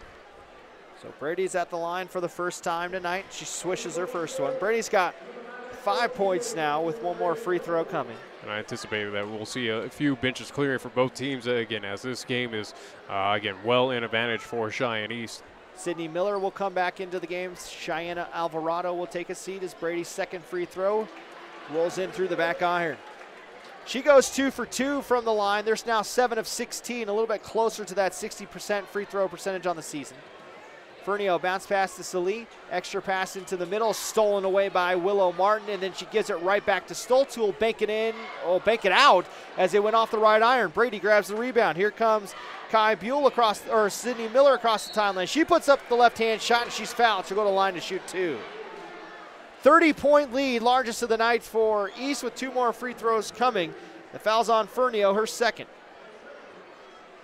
Again, we'll have the boys game for you right after the girls finish, as it's Breast Cancer Awareness Night here at Story Gymnasium between East and Central. As you can see, again, the home crowd, at least for Cheyenne Central, again, as they are designated as the home team. Again, student section all dressed in pink. Cheerleaders as well, too, for both schools, dressed in pink as well. As Sydney misses the first of 2.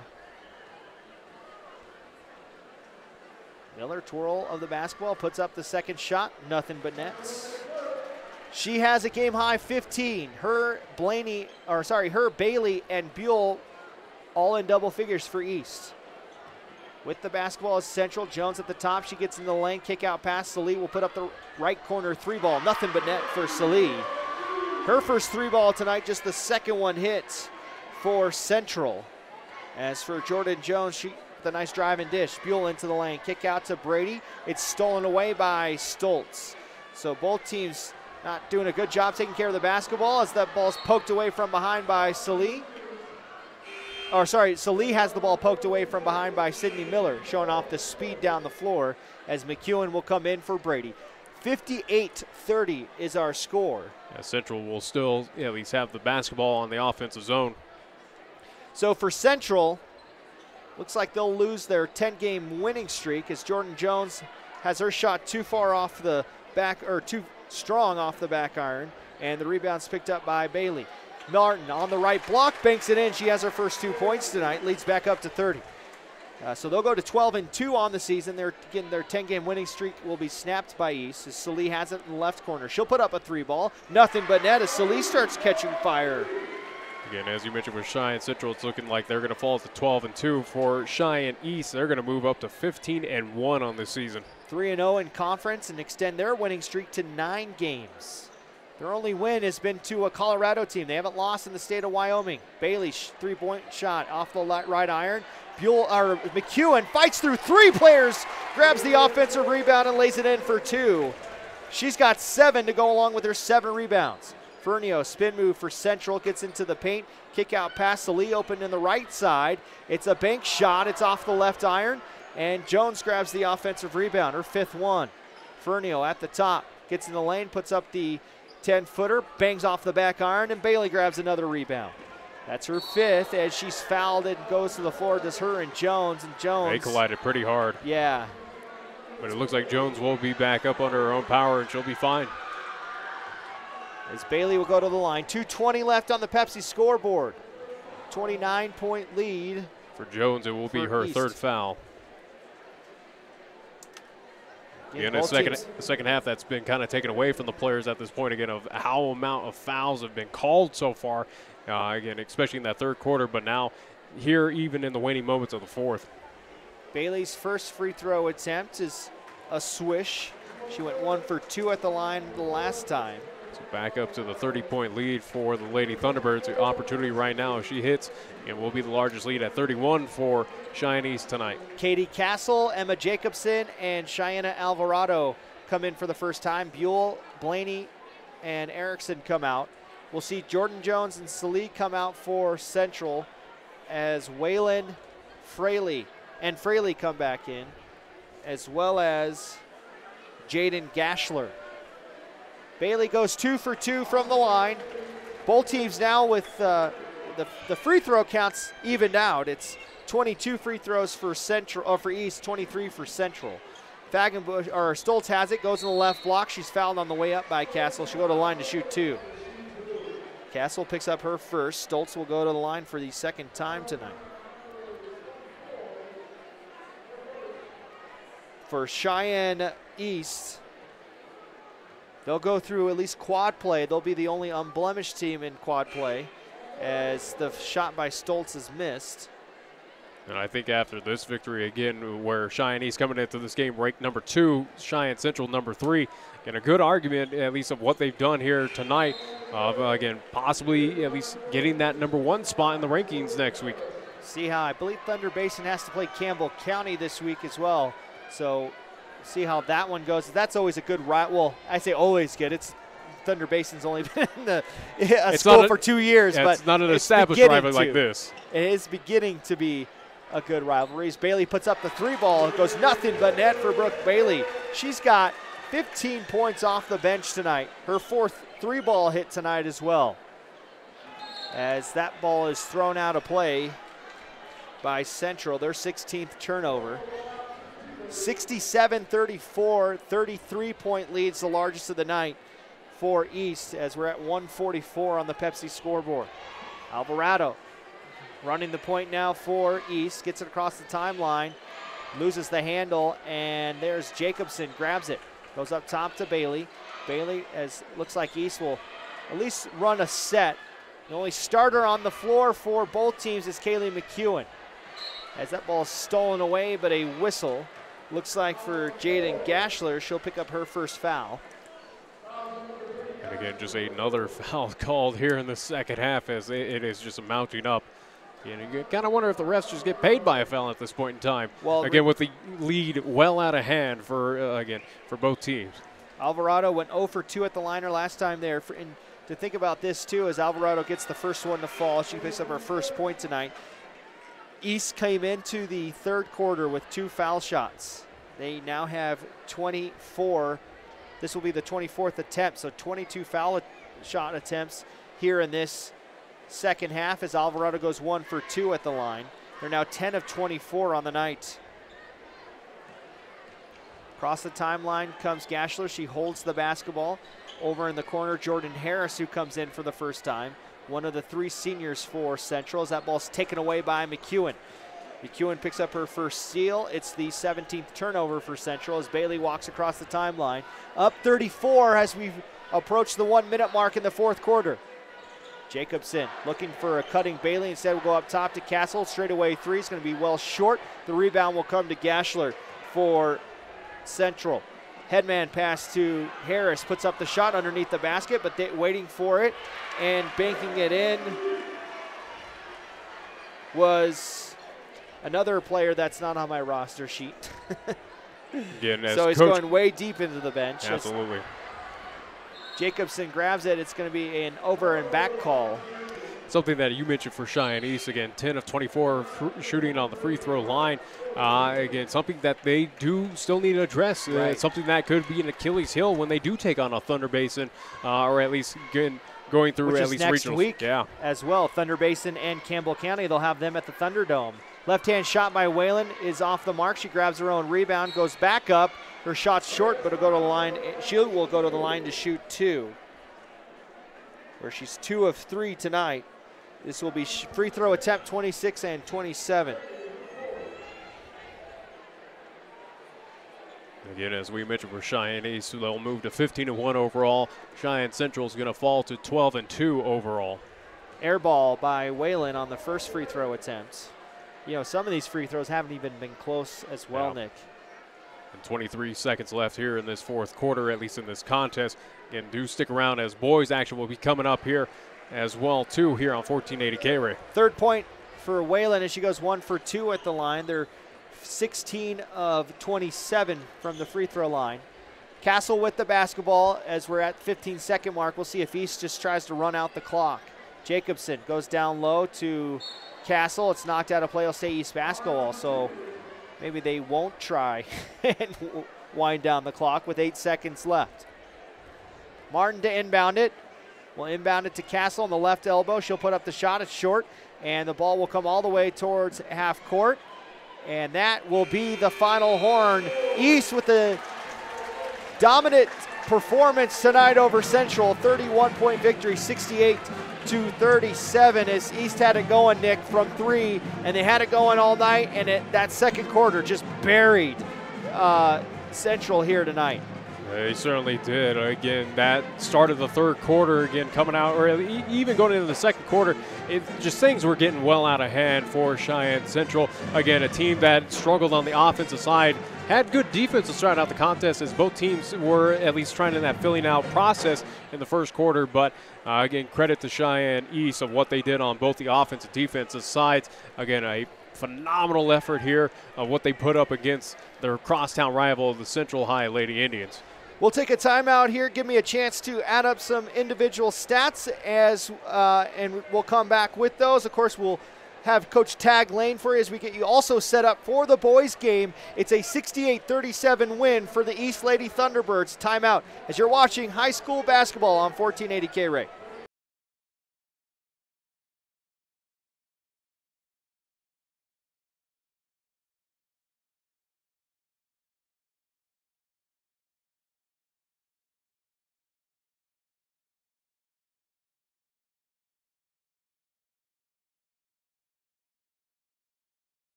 Welcome back inside Historic Story Gymnasium as both boys teams are out getting warmed up. If you missed it, 68-37 was the victory for East Lady Thunderbirds as Nick, it was close in that first quarter, but that 19-4 second quarter really was something that for Central they couldn't come back from. Again, for Cheyenne Central, it was more so of, again, an offensive kind of woe night for them. Just having difficulty, a lot of one-and-done opportunities. Did not have an answer for also, too, at least Kaylee McEwen down on the inside. Again, three-point where Cheyenne East was very fortunate, or at least found a few opportunities to hit from behind the arc. Cheyenne Central struggled throughout the entire contest. So I give credit to Coach Glenn Kirkbride. Again, that defense was it did its all. It was trying to slow down this team.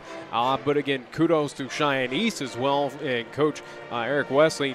He's got an offensive powerhouse at this point in time of what they can do. And, again, the showcase that they put on against Cheyenne Central is nothing short of just at least phenomenal. Now, these two teams will meet again coming up later, at least in the month of February. So, interested to see if things will change by then, or at least, again, teams kind of altering, especially for one Coach Glenn Kirkbride. So, right now, did not, at least in my opinion, did not expect this outcome. Figured it would be a little bit closer, again, of what we've seen out of these two teams. But right now for Cheyenne East, they kind of they proved tonight why they are the number 2 ranked team in Class 4A across the state. Or some would say 1B at this point. I think they have a good case for saying, yeah, we're right there along with Thunder Basin. Right, and let's go through the point totals as Sydney Miller for East and Brooke Bailey both had 15 points apiece. Bailey 4 for 6 from behind the arc tonight. A big night for her. 10 points for Kai Buell, 8 points for 8 points for Abby Erickson, 7 for McEwen, 6 for Brady, 4 points for Blaney, 2 points for Willow Martin, 1 point for Cheyenne Alvarado. For Central, they had 3 points for Jordan Jones, 4 for Delbridge, 2 for Stoltz, 6 for Fagenbush and Salee, 3 points for Fernio, 2 for Bolts, 3 for Whalen, 4 for Jones, and they had 2 points as well by a bench player that unfortunately don't have her on our roster sheet here. But again, both teams for the most part, East took care of the basketball until they brought in, got a little bit deeper into the bench. And that's probably another thing that Coach Wesley can tip his cap to, is the fact that they took care of the basketball. They caused a lot of turnovers against Central. They certainly do. Again, one issue that I have, or at least something that they need to address, at least once we get to, again, the tail end of the season, heading into regionals and also to state tournament time for the East High Lady Thunderbirds, they need to work on those free throws. Again, had difficulty against South, had difficulty here making them against Cheyenne Central. It might be that Achilles heel that cost them at least one of those bigger games in regionals or state tournament time. And hopefully, again, something that Coach Eric Wesley will get his team kind of right, at least get that figured out by that time. I do want to take this opportunity right now to thank all of our fine sports sponsors. Again, without them, we would not be able to bring you high school basketball, also to high school football and LCCC basketball throughout this, at least, broadcast season. I'd like to take this opportunity to thank Baskin Robbins, Cheyenne State Bank, Merit Plumbing and Heating, Chick-fil-A, Cheyenne Auto Repair and Service, Gill Window Company, Best Western Plus, Frontier Inn, Little Philly, Jolly Rogers RV Sales and Service, Platte Valley Bank, Taco John's, Mars Plumbing and Heating, First Tier Bank, Big Apple Bagels, and the Cheyenne Stampede. Cheyenne Stampede not in action this weekend. Instead, they will be back in action at the Ice and Event Center at least the following weekend. Pepsi is Cheyenne, sponsoring our Pepsi scoreboard, which again was in favor of Cheyenne East, the Lady Thunderbirds, as they defeat the Lady Indians by a final score of 68-37. Also, too, would like to thank Medicap Pharmacy, Key of Cheyenne, Lennox Auto Body, the Bread Basket Bakery, First Education Federal Credit Union, Fat Boys Tire and Auto, B&B Appliance and TV, Capital Lumber Company, Holiday Motors, McGee Hernan Pies LLP, and also, too, United States Air Force Recruiting. Well, we heard from Coach Horsley at the halftime of the girls' game. Now we'll give you a chance to listen to Coach Tag Lane after this timeout on 1480 KRAE.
Welcome back to the 1480 KRAE High School pregame show. I'm now joined alongside Central Indians head coach Tag Lane. Coach, a long week of practice with only one game, but I'm sure you're okay with it being in such a big contest against East. Yeah, I mean, we'd take another day if we had it, but we're ready to go today, and I think the kids are chomping at the bit to get out there and play. The jump that Lawson has made from freshman year to sophomore year, leaps and bounds. You can tell he's definitely put the work in the offseason. But now he's no longer a secret. Everybody game plans for him. For when you coach a guy like that, what are some of the things you tell him on a night-to-night basis? Well, I mean, he has a great feel for things. He's just got to learn to take care of the ball a little bit better because he's getting so many guys running at him in different ways. But for the most part, he's just a natural at doing it. I mean, he's a willing passer. He knows to go look for the open guy. We've had to not only just teach him, but also the rest of the guys to talk when your guy goes to double and give him a voice and give him a place to look. And you know, we've had nights where we've been really good at that, and some that we haven't been as good. And you know, I think after the Alliance game, we really sat down as a team and, you know, looked at where we were and the shots we were taking and what we expect the kids to do. And since that time, I think everybody has been on the same page. And, you know, we've got to probably take it to the next level now with the amount of an army that they're putting inside and start moving it, knowing that we're going to still come back to him eventually. last time we saw you guys, Tanner Weinberger was shooting right around 26% from behind the arc. It's jumped up 10 whole percent. Yeah. How much does that help you when you can have guys? I mean, Blaine Lyman's shot the ball really well all season, but when you can, as you said, you work the inside. You like to work it inside and bring it out. But when they can hit shots, how dangerous it makes you guys? I think those guys are great shooters, and they've always been able to shoot the ball well. But what they struggled with early is which ones do I throw inside? When do I catch it and shoot it? And so trying to pair up the look that we want them to have with the shot we want them to take. We want them shooting the basketball when they're open. We just want to make sure that if we put a guy on our back, we're going to go inside, and if our guy goes inside to help, we're going to shoot the basketball, and we're going to move the basketball quickly and get an open shot. And so I think those guys have gotten more comfortable with the shots they're taking, and that's why their percentages have gone up. They've always been great shooters, but we're starting to have a little chemistry and a little feel for how we want to play. Coach, a team that looks like it has a lot of chemistry right now is the East, especially on offense, top scoring team in 4A. But, last year it was a lot of just Eric Oliver, and this year it's Eric Oliver. You got the McCord twins that look like they're really starting to come into their own, and then Tanner Munchmore.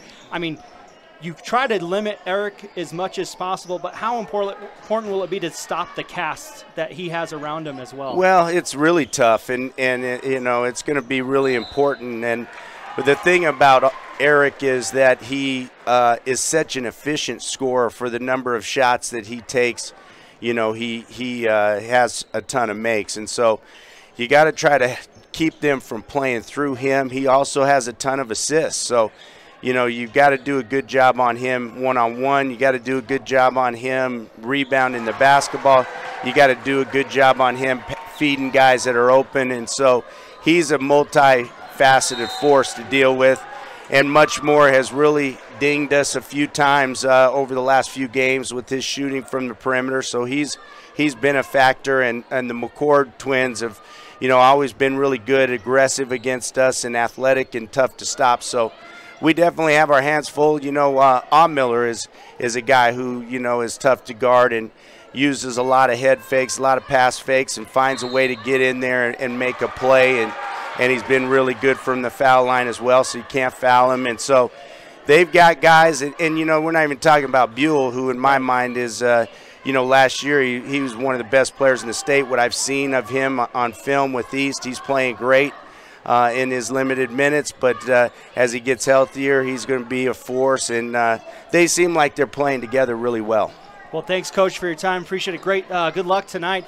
That is head coach Tag Lane. More of our pregame show right after this on 1480 KRAE.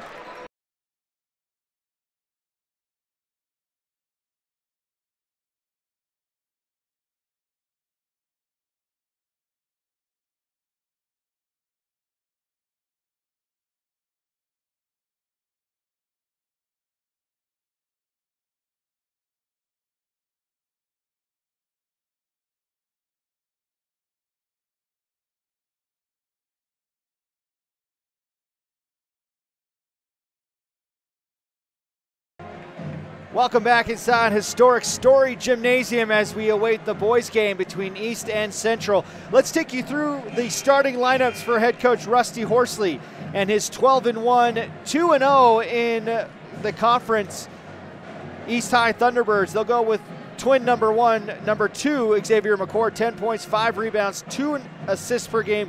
He's also chipping in with 1.5 steals. Tanner Munchmore, number 5, 10.5 points per game, 5 assists per game. Demetrius McCord, number 11, 11 points, 3 rebounds, 2.5 assists per game. He's going to switch it up a little bit. You usually see Onyx Jackson in the starting lineup. Instead, you're going to see the junior forward, number 21, Chance Miller, 7.5 points, 4.5 rebounds, 2.5 assists, 2 steals per game. Senior number 22, Eric Oliver. Everybody knows about the man. 20 points, 8 rebounds, 4 assists, 1.5 steals. But Nick, how about the change to the starting lineup for Coach Rusty Horsley, Chance Miller? You heard Coach Tag Lane talk about how good Miller is. Now he's getting a chance to start tonight. Absolutely. As I had my mic down, as I was at least altering a few things. But, again, it's a high, potent offense. We've seen it plenty of time. Again, 12-1, a team that is ranked number 2 in Class 4A. Again, Eric Oliver at the lead, your main, at least kind of face of this team, can carry them for the East High Thunderbirds. Be interested to see how things are going to at least shape up here in tonight's contest. We'll take a timeout as we get set for the national anthem of the boys game. A timeout here on 1480 KRAE.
Welcome back to a darkened now Story Gym as both starters are being announced right now for East.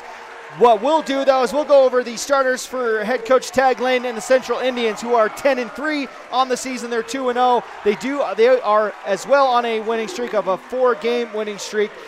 They'll have senior number 3 Blaine Lyman, 10 points a game, 2.5 rebounds, 2 assists, 2 steals. Ryan Stampley, a junior, number 5, 3 points, 3 rebounds. Thomas Burke, number 12, a senior, 6 points, 5 rebounds, 2 assists per game. Senior number 23, Tanner Weinberger, 7 points, 2.5 rebounds, 2.5 and assists. And then their big man, number 34, Lawson Lovering, sophomore, 16.5 points, 6.5 rebounds, 1.2 blocks, and 2 assists per game. And you heard Coach Horsley say how great Lovering has been, not only just scoring underneath, but finding people, being a good passer. It's going to be important for East to get down and dig once he gets the ball. And it's been a while since we've seen the Central High Indians, again, dating back all when we saw them play Kelly Walsh. But it was a situation where Lawson Lovering was that guy carrying the Central High team. And it was something that I mentioned of, hey, they need to find someone that can complement them. They have been finding that, whether it is, again, with the Thomas Burke, with Lyman, all these pieces are starting to gel together and help out Lawson Lovering, who's going to draw a crowd. he might stand out over that crowd, or again have the height advantage, but again, he is going to draw a crowd wherever he goes, and he will in this contest. But at least now he's finding compliments on that at least floor right now to help him out when he does run into that difficulty.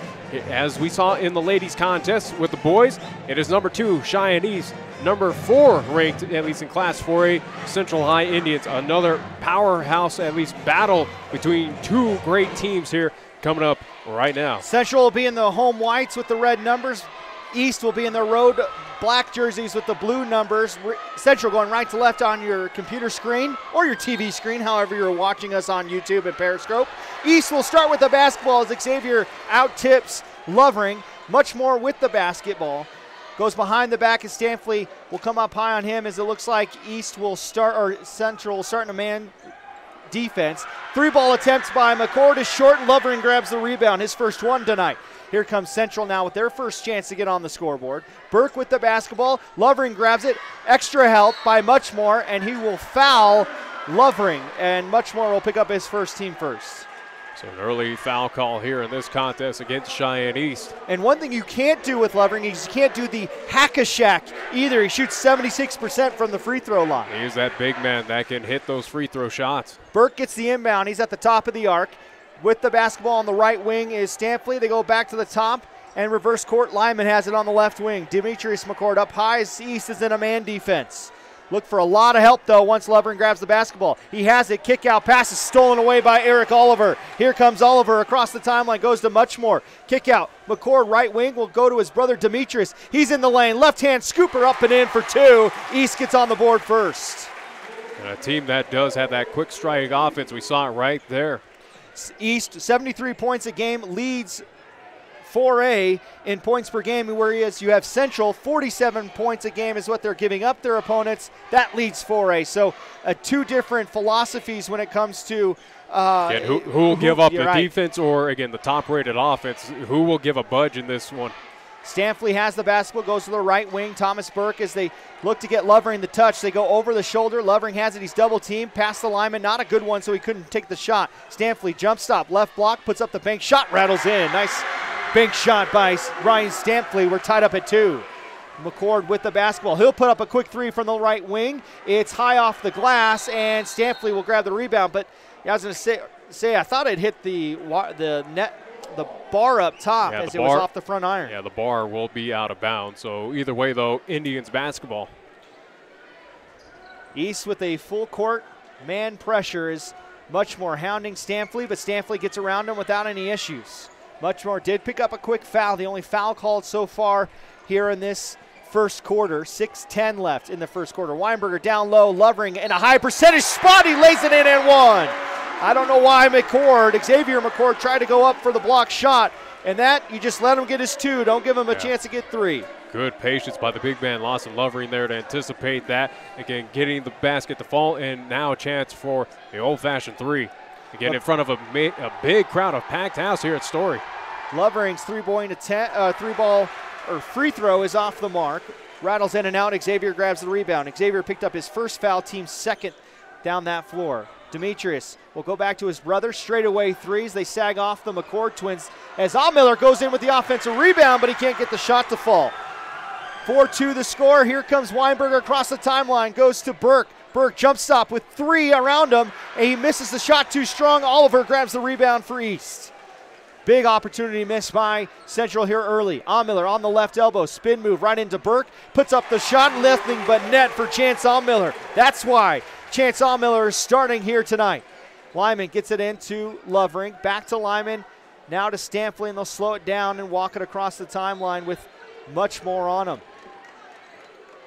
Goes with the left-hand dribble. Goes to Lovering on the left side, and then much more. Too much contact. Just picked up his second foul. Team third on Cheyenne East. So again, 3 fouls all called on the Thunderbirds here to start out this contest. Jake Rail, a sophomore, will have to come in for much more. And for Tanner, who's 10.5 points, 5 assists, is going to be sitting quite a bit here probably in this first half.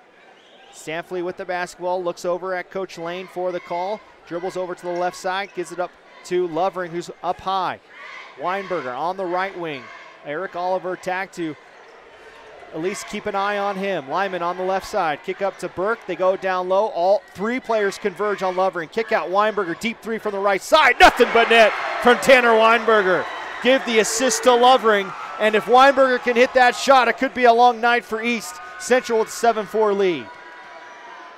Demetrius on the right side. Right corner. Almiller around Burke. Kick out to, or looked like he was going to kick it out to McCord. Weinberger instead will steal the pass that he tried to give to Xavier McCord. So Weinberger picks up his first steal. It's the first turnover of the night for Central, or for East. Oliver comes up with a steal. Almiller gives it back to Oliver and lays it in with the left hand, does Eric Oliver, as he picks up a steal and two with the help from Miller. And it's just that elementary for Eric Oliver. Again, getting that fast break. Again, lays it up. The easy basket for Eric. Eric Oliver shoots 69% from the field. He shoots 57% from three.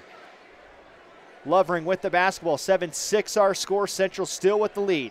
Weinberger with it, just hit a three the last time down the floor. Lovering has it, three players converge on him. Burke has it, stolen away by Miller, but they're going to call a foul. They're going to say Miller got him on the hand, and Coach Horsley's right in front of the official that called it and telling him to let the official down underneath the basket make the call. As that is the fourth team foul called on Cheyenne East here. Again, all four fouls have been called on the Thunderbirds here. They're going to say the foul was on the floors. We'll see Brady Storbo, Nathaniel Talich, and Dawson McCleary come in. We have two sets of twins in this game as well, and the Storbo twins and the McCord twins. Of course, they're both not on the same team too, so it makes it nice and fun. Lovering gets the inbound, goes up top to Talich. Talich goes to the left side to Weinberger, fakes the three, goes to the left side. His three-ball attempt rattles in. Weinberger starts 2 for 2. 10-6 Central with the largest lead tonight.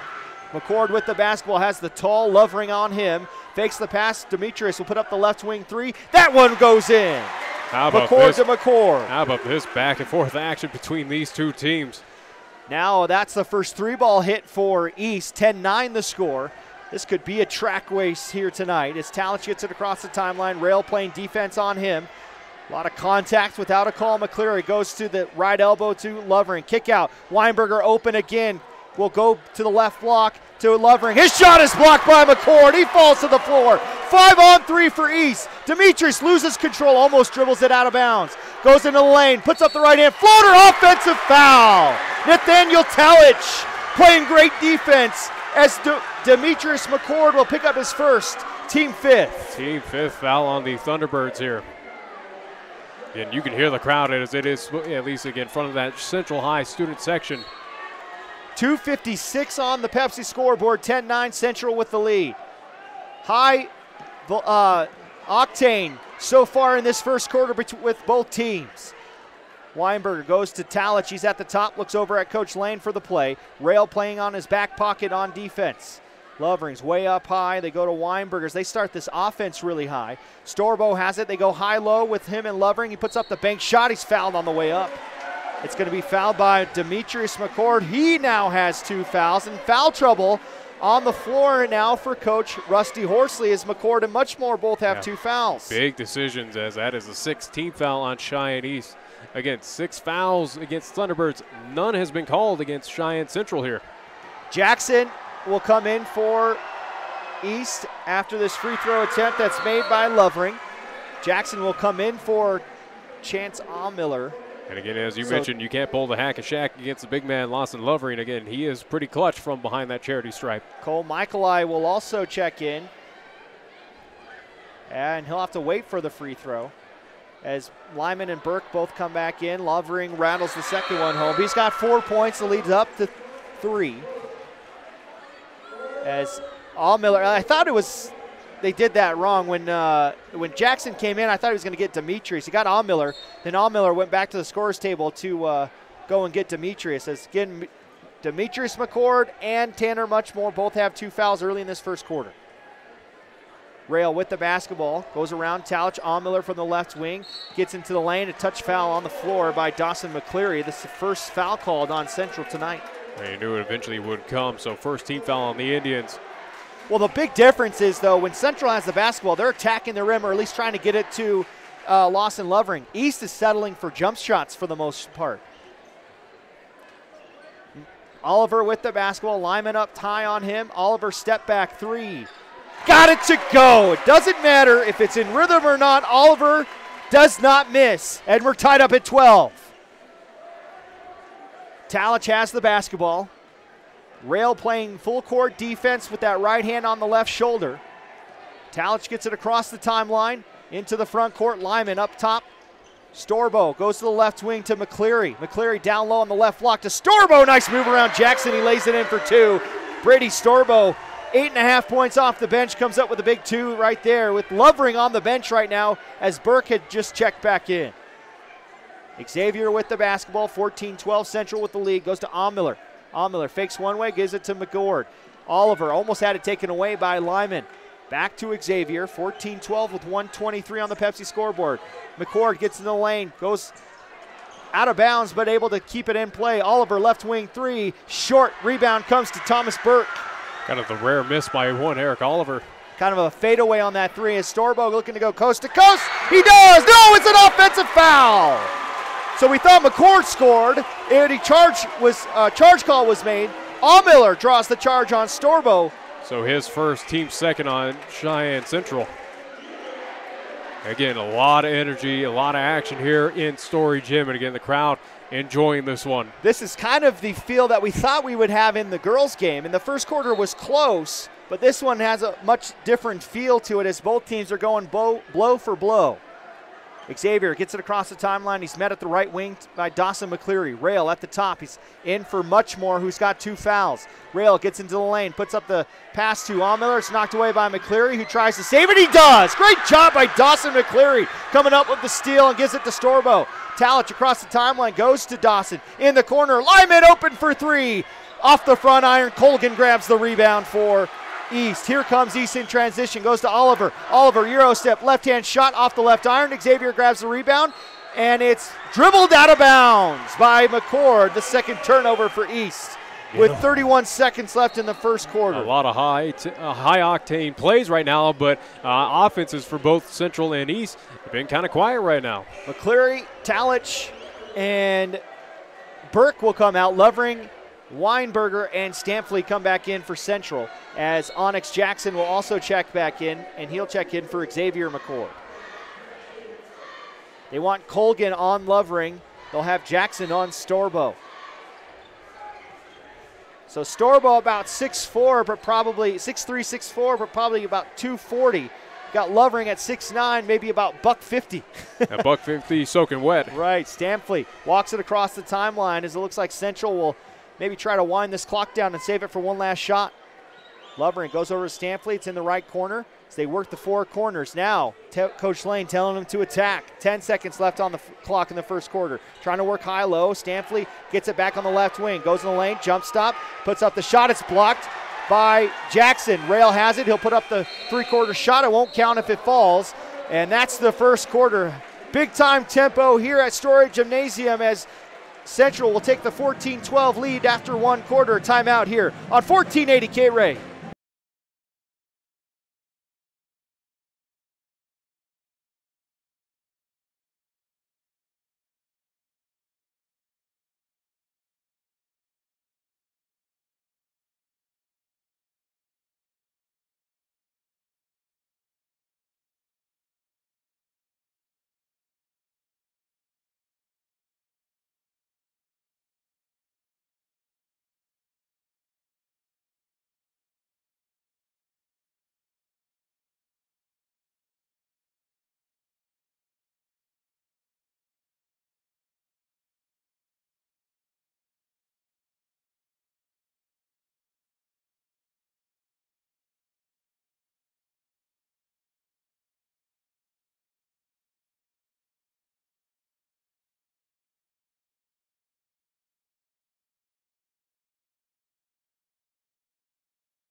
Fourteen to 12, Central with the lead after first quarter of play. A busy first quarter, right. Back and forth. It was, again, what a fun quarter that was to watch.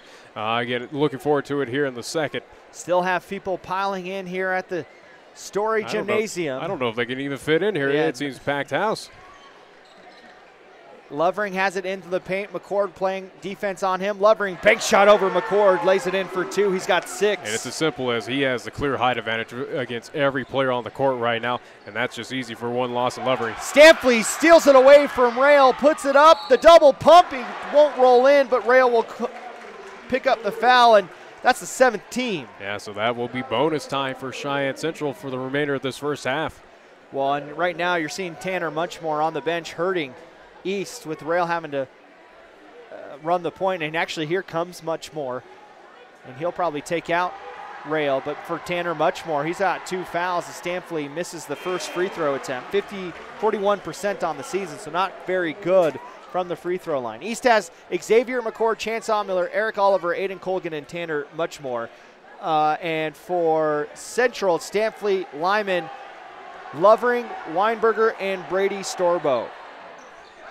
Stampley misses both, so he can't make the foul hurt as Xavier McCord grabs his 3rd rebound. Xavier across the timeline, gives it over to Oliver. Lyman trying to stick on his back pocket. Oliver into the lane, kicks it over. It's Miller on the right wing. Kick over to Xavier. Colgan, left wing 3 from the big man. It's short, and the rebound will come to Oliver for East. An extra opportunity. Oliver will put up the wide open 3. It's off the left iron, and Storbo will exit it out of play. It'll be Central basketball. Right now, again, you have the big of 1 Storbo, you also 2 with Lawson Lovering. Cheyenne East doesn't have an answer. Again, trying to take all these outside shots that are not falling.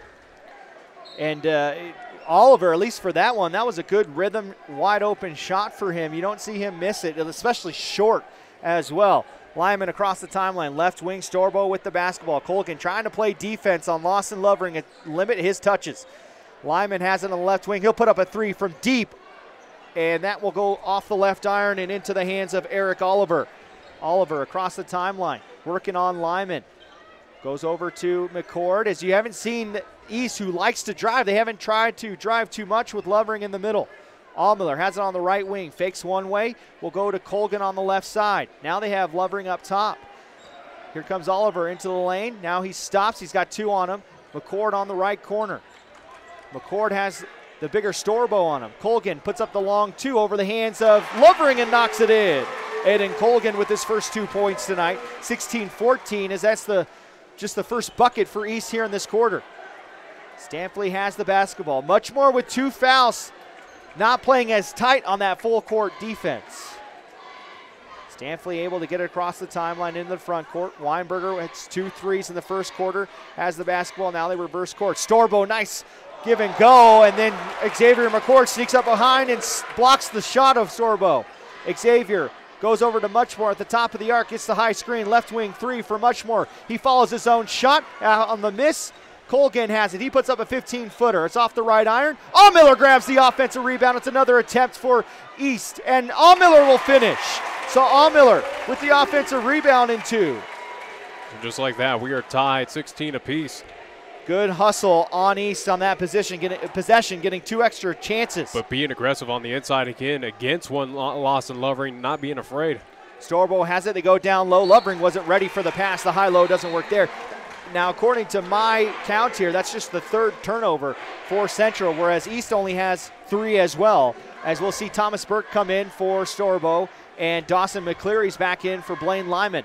So basically what you're telling, 3 turnovers apiece, that both teams are playing kind of clean basketball here in this first half. 16's our score. Allmiller with the basketball. For East, they'll have a chance to take their first lead since I believe it was 4-2. Up top, Allmiller has it.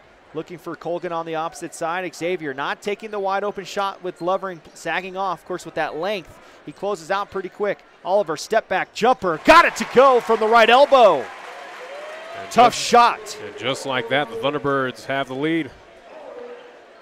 Burke gets it across the timeline. It's a 2-on-2 game, except Burke will slow it down. Almost had it taken away. McCleary into the lane.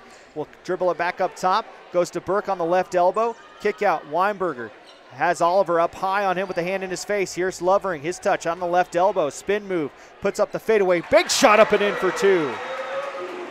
The development and the leap that he has made from his freshman to his sophomore year it only has you wondering what left can he do with his final 2 years. Yeah, talk about that range, though, that he has as well. Miller, nothing but net from 3. He's got 7, and East retakes the lead 21-18, and we got a I'm not sure whistle. And I think it's a bench warning called on Central. You are correct, as Tag Lane right now trying to get an explanation on that. I don't know if Tag may have been out on the court, and maybe that's why he got the bench warning. Possibly. Yeah. Either way, though, again, bench warning, no harm, no foul at this point in time. Still Central High basketball. And you go back to Miller, that 3, talk about range. That one was well beyond the arc. That was NBA range. Central gets across the timeline on the full court pressure from East. Weinberger open for 3. Just short, trying to grab the rebound was McCord. It was knocked out of play by Burke. Xavier wanted to over the back call. But it won't be. Instead, well, now they're discussing it, and they're going to change it to Central basketball, and Horsley does not like the call at all. Yeah, Coach Horsley is not happy with that decision, as he is giving it to the referee right by him. Weinberger and Sanfley come out. Talich and Lyman in for Central. 21-18, 3:52 left on in the second quarter on the Pepsi scoreboard as the pass is almost taken away by Colgan.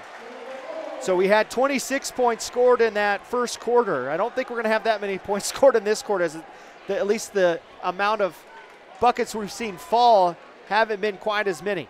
Yeah, defense is right now kind of stepping up here in the second quarter. Talich with the basketball up top. Oliver not giving him a lot of space. And we have a foul underneath on Aiden Colgan, and that's going to send Lawson Lovering to the line to shoot 1 in the bonus. As again, play getting a little physical down on the center, so Colgan picks up his first, team's 8th on Cheyenne East. And for again, 2 teams that have been known to get a little chippy on, at least on the court. Again, hopefully things do not get heated. Well, and for Colgan, he's working hard trying to stay in front of Lovering to try to not make it an easy pass down low. And unfortunately, too much contact as Lovering hits the front end of the 1-and-1. For Lovering, he now has 9 points. Again, Lawson Lovering, especially from behind the charity stripe and the range that he has, he's got a Tim Duncan-esque of that big man that can hit.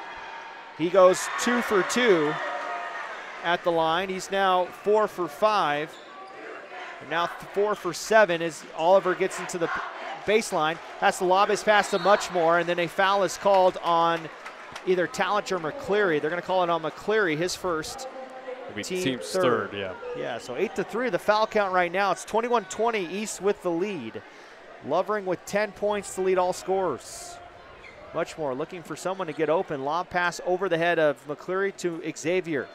His brother Demetrius with 2 fouls on the bench. Xavier dribbles right over towards Oliver and then has to come back up top. Everybody leaves Miller alone. That's a mistake. He rattles it in. Got a guy who hit from NBA range just a few minutes ago. Burns Central once again. Well, you heard Coach Horsley talk about Miller and how he can shoot from 3. He's 1 for 10 on the season, but it's not how he can shoot in practice. And you're seeing it here as we get an offensive foul called, or no, a timeout called by Coach Lane. It's 24-20. We'll take a timeout here with them as well. You're watching high school basketball on 1480 KRAE.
Inside historic Story Gymnasium, 24-20 our score. East with the lead, 3:08 left on the Pepsi scoreboard here in the second quarter. How about for the first quarter of this contest, it was all offense between these two teams. Yeah. Now here in the second, defenses have been stepping up for both.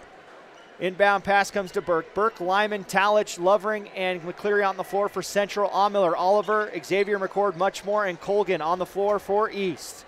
A couple of players in foul trouble, much more with 2, and Demetrius McCord with 2. No foul trouble for Centrals. They only have 3 fouls thus far.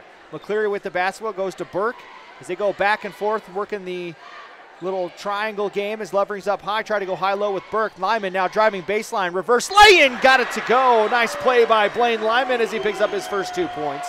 Cuts the lead to 2, 24-22, East with the lead. For Blaine, just kind of sneaking past that East High defense, making that look very nice. Miller with the basketball has Lovering on him now. See if they try to spread him out and let Lovering go, or Miller go to work. Colgan has it up top. He's at the free throw line. Nothing but net for Aiden Colgan. He's got 4 points off the bench. He's a guy that shoots 64% from the field, so you may want to get a guy on him, get a hand in his face. 26-22. Talich with the basketball for Centrals. They're down 4. Miller playing tight defense on Talich. Bounce pass comes to Lovering. Lovering dribbling with the left hand. Got a nice seal from Burke. No, they're going to call an offensive foul on Burke. It looked like Burke may have set a moving screen or illegal pick, and it was called. Yeah, as he'll pick up his first foul. Team's 4th on Cheyenne Central. Here comes Jake Rail, and for the first time tonight, you'll see Xavier McCord take a seat. Miller's also not come out, as well as Eric Oliver. Those 2 have played the entirety of this game to this point. Rail with the basketball will go back to Tanner much more. Him and Rail will go back and forth. Rail fakes the pass, will shoot the 3. Got it to roll in through the front iron. How about the sophomore showing the guts to shoot the wide open 3. 29-22 as the 3 ball starting to fall for East here in this second quarter. And that could prove very disastrous right now for Central High. It's deja vu from the girls' game now. Lyman fakes the 3-pointer from the straightaway. Stanfley asking for Lovering to come out. Lovering will put up the 3. He's front ironed, and Oliver grabs the rebound. A little bit flat on the shot there was Lovering. Oliver across the timeline, gets into the lane, goes around Lovering. Left hand bank shut up and in for 2. Nice take by Eric Oliver. He's got 9. How about this little run by the Eastside Thunderbirds, extending out this lead against the Indians? It's a 9-0 run, or sorry, it's a 7-0 run for East to extend it to their largest lead of 9 tonight. Storbo has the basketball, goes to Stanfley on the left wing. Down low on the left block. Miller's going to be called for his second foul as Storbo gets fouled on the way up. That'll be team's 9th on Cheyenne East. And for Chance Miller, that's a big second foul because he's been kind of the guy that's really righted the ship for East, especially with a couple of big 3 balls. As we'll see for Cheyenne East, Onyx will come back in after on the next whistle. As well as Tyner Weinberger. Weinberger 2 for 3 from behind the arc. Storbo, 73% from free throw line, misses his first. So right now, a team that shoots 66% from behind the arcs, just 4 of 7 to start, as Lovering will come out for Thomas Burke. Right now, this game is eerily similar to what we saw in the ladies' contest, where both teams matching on offense, where Central eventually kind of tailed back. Storbo gets the second one to roll in. Cole Michaeli, Onyx Jackson back in for East. Much more, and Miller take a seat. Also coming in was Weinberger. He came in for Dawson McCleary. Rail with the basketball, and a foul is called, an offensive. Yeah, or no, maybe, I don't know what they called him. He must have dribbled out of bounds. Yeah. As Xavier will come in for Aiden Colgan. So that's the 5th turnover for East tonight. Give credit to the Central High defense right there, pushing them out, again, getting that turnover. Stanfley will walk it across the timeline as we're approaching the 32nd mark of the second quarter. Law pass in the block. Burke, a couple of fakes. His shot is blocked by Jackson, who grabs the loose ball. Great job there by Jackson to stay disciplined on the pump fakes. With the basketball, Oliver working on Stanfley. A lot of hands, no call. Down low, Rail, kick out, Michaeli, left corner 3. It's going to be an air ball. Storbo will grab the rebound for Central. Stanfley almost had it taken away. Nice spin move. Lyman has it. He gets around. Michaeli lays it in for 2.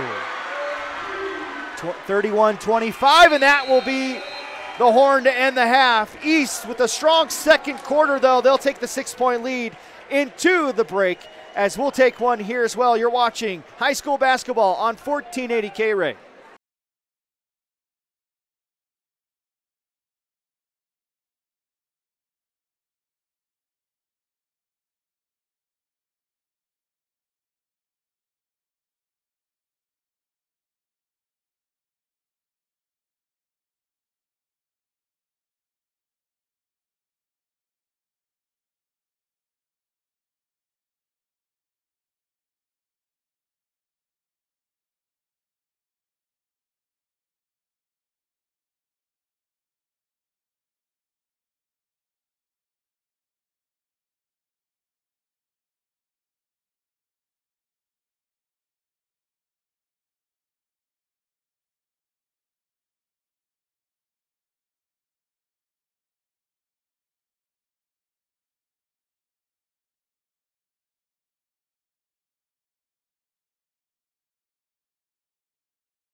Back inside Story Gymnasium, the host site of this year's regional tournament, as East has a 31-25 lead over Central. Fast pace in that first quarter, and then it really, towards the tail end of that second quarter, you saw the pace pick back up again. You certainly did, even with the amount of fouls that were called, especially, again, at least against Cheyenne East with the Thunderbirds. It was an interesting kind of first half, offensive riddled one from both teams, even though Central kind of quiet down there a bit. Give credit to the East High defense, but right now, again, a 6-point advantage of Cheyenne East. Looking forward to the second half between these two just behemoths of teams, what we're seeing right now on the court. Well, and like we said on the women's side, the score didn't, dictate what we said. Yeah, but it didn't really reflect of what I thought, and this is kind of reflecting where, again, Cheyenne East is, again, where on the Lady Thunderbird side, I would say, yes, they're 1B in Class 4A. Same with, at least with the East High Thunderbirds, they're 1B as well, too. And again, they're showing that they have a lot of offensive weapons, get a lot of answers, and also, too, where Central is denying that inside look with Lawson Lovering, with the Storbo twins. Again, a lot of bigs there for the Indians. This is a East High team that is not afraid to get on the outside shooting. Again, when you do have great range by Miller, by Oliver, by the McCourt twins when they are out there on the court, this is a team that is not afraid to shoot from well behind, at least, again, with long range on the court. Well, and as far as these two teams go, I mean, this could very well be a matchup we see at a regional championship, or even as far as saying a state championship as well, as both teams are really showing their why they're some of the top teams in 4A. Let's take you through the stats as far as individual point totals go. Chance Allmiller led the way for East. He had 10. Eric Oliver with 9 points, 5 for Demetrius McCord. Aiden Colgan added 4. Jake Rell added 3. Both those players coming off the bench. So 7 bench points for East, which they needed with the foul trouble that they had.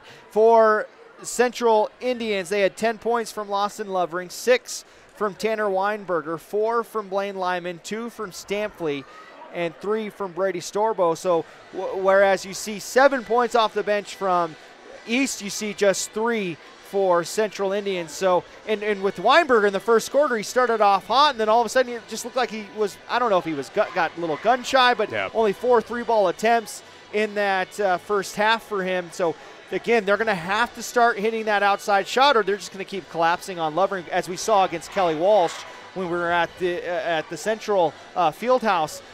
Gosh, it feels like that was last year, but that was at the Taco John Invite. Yeah, it does feel like last year. Again, we've spent most of the time, or at least a good amount of time here at Story Gym. But again, right now for East High, it is essentially you got to find your answer to get on the inside again. Try to at least get not so much at least Lawson Lovery into a foul difficulty situation or anything like that, but be aggressive against the big. Yes, he is 7 foot tall. He is, again, going to be that intimidating factor, but I think right now for Cheyenne East, you need to find a way to get past that big body that is one Lawson Lovery. One, you got to just be more aggressive so you can get the whistle called for you. Just 4 fouls on Central in that first half compared to 9 for East, and it's because Central was playing a little bit more aggressive with the basketball. We'll take another timeout here. We'll try to look at the scores from around 4A, at least when it comes to girls basketball that has been reported. We'll have that, and we'll get you ready for the third quarter. Here from historic Story Gymnasium, you're watching high school basketball on 1480 KRAE.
Welcome back inside historic Story Gymnasium. I'm Chris Bolton, joined alongside my partner, as always, Nick Peretti, as East with a 31-25 lead. Let's take you quickly through the other scores in 4A for girls basketball. A thriller in Gillette.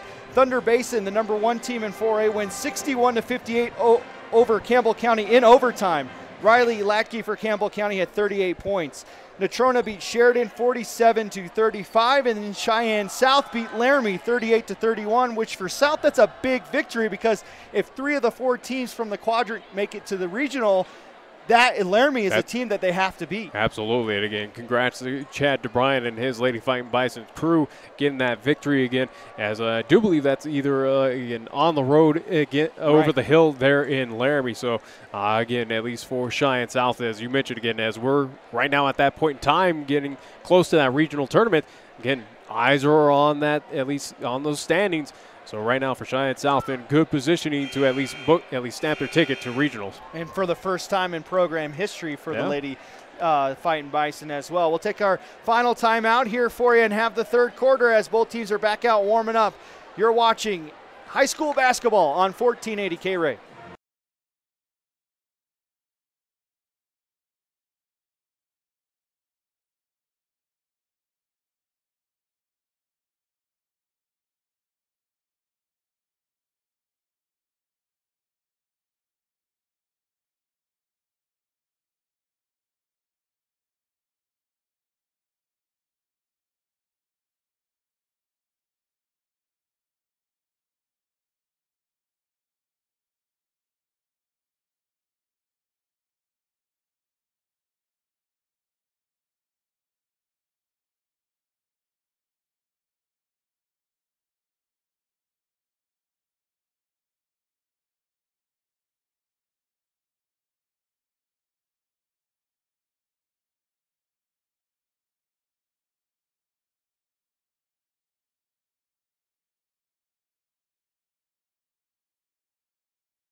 East will start with the basketball as we get set for the third quarter. 31-25 East with the lead over Central. Much more the McCord twins, Oliver and Miller. Demetrius McCord on the bench for a lot of that first half as he picked up 2 fouls. Lyman, Lovering, Stampley, Burke, and Weinberger out on the floor for Central, as Central will come out in a zone defense, trying to trap in the corners. Oliver has it, kick out to McCord in the left corner. Now it's back to Muchmore. Demetrius, left wing 3, high arcing threes off the left iron. Muchmore grabs the offensive rebound for East. Another chance for the Thunderbirds. Oliver open for 3 up top. It's in and out. Demetrius McCord grabs the rebound, puts up the left-hand shot, rolls it in for 2. Great job there by Demetrius McCord on the offensive glass. And the interesting thing as well is Eric Oliver wide open, not a single white shirt in front of him, but misses on the 3-point. That's kind of a rare. Sometimes you think too much when you're that wide open. 8-point lead for East. It's their largest of the night. Burke with the basketball. They try to go down low. 3 players converge. You kick out to Lyman. Extra pass to Weinberger. Left wing 3. It's short, and the rebound comes to Burke. He steals it away from Miller. An extra chance here for Central. Coach Lane holding up his fist, gets the high screen from Lovering, does Stampley, goes to Burke, now Lyman on the left wing. We haven't seen Lyman attempt too many 3-point attempts. Lovering has 3 players converge on him, now 4. He will lay it in, or try to lay it in with the right hand, grabs his rebound, double pump, banks it in for 2. I mean, he had pretty much the entire Thunderbird team guarding him down on the inside, but still comes away with a basket. It's kind of like when we saw Eric Oliver go up against Sheridan last year. Oliver across the timeline. Of course, that was when like half the team was suspended. Miller has the basketball, goes up top. Lyman not giving a lot of space to Eric Oliver, who's got 9 points tonight, averaging 20 on the season. Now crossovers, Lyman gets in the lane, gets a little bit of space, puts up the 10-footer, nothing but net. He's got that shot down, that turnaround jumper inside the paint. He can hit it from anywhere. Yeah, he makes it look so smooth, makes it look so easy. He's got 11, leading his team as Stampley gets it across the timeline. Lovering leads all scorers with 12. He gets it down low, almost stealen away by one McCord, and the other McCord trying to block it, but Lovering lays it in. He's got 4 in the quarter. Lead back to 6 as And Demetrius gets across the timeline. And at this point for Tag Lane and his Central High Indians, that's the winning formula, is just getting on the inside to one loss in Lovering. McCord takes 1 step forward, puts up the 3 ball. His flat shot bangs hard off the back iron and comes all the way out to Weinberger at the perimeter. He hands it off to Stanfleet, gets it across the timeline. Stanfleet dribbling with the right hand will go to Lyman at the top of the arc. Now Burke as they work high-low. Xavier playing good defense on Lovering down below. Weinberger's open for 3. His shot's off the right iron. Burke grabs another offensive rebound. Burke into lane, kick out to Stanfleet. Extra pass to Lyman. He gets in the lane. Nice drive and dish to Burke. Puts up the right hand. Shot, rolls it in for 2. Nice job there by Thomas Burke on the finish. And a nice pass by Blaine Lyman. And the Indians chipping away at the East High lead so far. It's down to 4. It's been as many as 8. Allmiller kick over to McCord. McCord looking to short corner instead will come up top. It's Demetrius with the basketball now on the left wing. Lob pass not there as Central was ready for it. Demetrius into the lane, puts up the left-hand floater off the right iron. Grabbing the rebound is Muchmore. Bounce pass to Oliver. Here's Xavier on the left side. They're going to on the right side. Baseball pass to Muchmore. He's in the left corner now. Muchmore will walk it up to the top. Goes to Oliver, looking to split the seam, but good job by Stanfleet to close it down. Short corner, Xavier, kick out, Muchmore. He'll put up the 3 right in front of his bench, and he knocks it in, nothing but net. That's first bucket knocked down by Muchmore tonight. How about that for Cheyenne East? That was just pure patience. And the inbound from Lyman to Stanfleet goes right out of play. The 5th turnover for Central tonight as Colgan will come in for it looks like Xavier. Xavier McCord will be sitting on the bench. Storbo, Talich, and McCleary will come in for Central. Stanfleet, Weinberger, and Burke will come out for the Indians. 38-31, 4:09 left on the Pepsi scoreboards. East with the lead.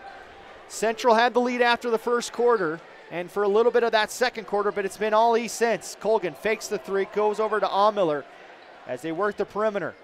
Colgan doesn't take the wide open 3, instead will hand it off to Muchmore. Muchmore on the left wing from the same spot. Same result, 2 threes in a row hit by Tanner Muchmore. For Tanner Muchmore, I think he's going to try and select that spot every time here in this contest. He has been cash money from behind the arc right there. 10-point lead, largest of the night for East. Muchmore, it's Storbo down low to Lyman. Nice backdoor cut by Lyman. He's got 6 for Storbo, his first assist tonight. That cuts that 6-0 run, or stops the 6-0 run. For East, the defense just fell asleep on that play. Allmiller doesn't take the 3, goes right corner. Colgan will take the 3. It's short, and McCleary will grab the rebound. Sounds like it was an air ball. As you hear the student section over there, as Colgan will come up with a steal, gives it over to Oliver. Oliver pass to Muchmore, lays it in with the right hand. Muchmore with 8 points in the last 4 possessions for East. Lead back up to 10 for East. Across the timeline, looking to get there, I guess, is Lyman. He does, with Oliver on him. It's Talich at the top. Tanner Muchmore with 2 fouls, playing defense on him. Lovering has it at the top, looking to go back to McCleary. High screen as they're trying to get the touch to Lovering. A lot of contact, and I believe the contact call will be on. I do believe it might be on Colgan. It is, and that's probably better for Coach Horsley that it's on Colgan and not on Tanner Muchmore, especially with the hot hand that he has right now. For Colgan, his second, team's first call on Cheyenne East, first foul here called in the 3rd quarter. Not to get all punny on you, but I think Muchmore is having much more fun here in this 3rd quarter. I'll allow that one. Lovering with the basketball, goes to Talich in the left wing. Lyman has it, goes down low. Storbo's in the paint, and his shot may have been tipped by Colgan, but Colgan went on the follow-through a little too much and drew the contact. And that's 2 quick fouls on him, so 3rd foul on Colgan, team 2nd on Cheyenne East. As we'll see Tanner Weinberger come back in for Cheyenne Central in the next horn. As well as Demetrius McCord, who had just come out of the game, has to come back in as Storbo rolls in the first one. For East, they have yet to attempt a free throw opportunity. And for Central, they're now 6 of 10 from the free throw line. We'll also see Thomas Burke come in for Cheyenne Central. Out will be Lawson Lovering. You hear the student section for East trying to get loud. As it worked as Storbo misses his second, and Demetrius grabs the rebound. Demetrius across the timeline, met by Tanner Weinberger, as he's going to back it up now, Will McCord. As they try to set up the offense. Double team down low to Oliver. Now Weinberger moves off, working on the baseline on McCleary. Puts up the left hand floater, nothing but net, just muscled Dawson McCleary down low to Eric Oliver. He's got 13. And here's the opportunity for the East High Thunderbirds to drive on the inside with Lawson sitting on the bench for Central. 11-point lead for East, largest of the night, 45-34, as that pass is thrown away by Talich. 6th turnover. As you're starting to see the tempo or just the overall athleticism for East start taking over this game, as Stampley will come in for Talich. Yeah, again, as this is now extending out to a much larger lead for the East High Thunderbirds, up to 11 now. Xavier directs the offense, running the point for East with much more on the left corner. In his hot spot, puts it up again. It's off the left iron. Miller grabs the offensive rebound, but he stepped out of bounds. Great hustle by Chance Miller. We saw it in football. He led the state with interceptions. And there you saw him just kind of sneak in behind everybody for the offensive rebound. Unfortunately for him, he stepped out of play. He had a little deja vu of being out on the football field right there. Burke with the basketball at the free throw line, trying to get it over to Stampley. Instead, he'll try to take it across the timeline himself. He does so. He's now double teamed. Gives it over to McCleary. McCleary tries to throw a quick pass to Storbo, asking him to throw it up as Miller bats it out of play. But it'll still stay with the Central High Indians. And Lovering with a quick break will come in for Storbo. So it's Weinberger, McCleary, Lovering, Stampley, and Burke, as the inbound pass is almost stolen by Muchmore. Burke goes to the corner. Weinberger down low on the right block to Lovering. Backing down Xavier, and he banks it in for 2. Not a lot Xavier McCord could do against Lovering when he gets it that low. Now the fans are starting to get into a little bit now. A little bit louder than last week, Nick. Or at least the student sections are getting into it. Oliver with the basketball. As the student section starting to have a little bit of fun with each other. Oliver's double teamed, now triple teamed, and he gets called for a travel, and he didn't like it. Yeah, he's thinking he got fouled, or at least, again, a little hand check there, but they're not going to have any part of it. Turnover in favor of Cheyenne Central. That's the 6th turnover for East, as Lyman will come in for McCleary. Now it's the starting 5 on the floor for Central. And it's the starting 5 out on the floor with East with 55 seconds left in this third quarter on the Pepsi scoreboard. Stampley tried to go over to Lovering. It was partially blocked by McCord, and then Lyman tries to come in for the steal. And then Xavier McCord a little upset. Not sure if he was upset because the pass was late or what, but for Lyman, either way, he'll pick up his first foul, team's first on Cheyenne Central. And I think more so with McCord, he's just kind of fired up of, hey, finally got a foul call on him. It could be true. Just the 5th foul called on Central tonight. McCord has it on the left block with Storbo coming back in. Turnaround jumper, it's off the mark. Lovering grabs the rebound, just his 3rd rebound tonight. Stampley across the timeline. It's a 9-point lead for East with 30 seconds left on the clock. Weinberger up high, goes to Storbo, straightaway 3 for Storbo, nothing but net. He can hit that shot. He's 40% on the season. That's his 7th one, and a timeout is called. We'll take a timeout here as well. You're watching high school basketball on 1480 KRAE.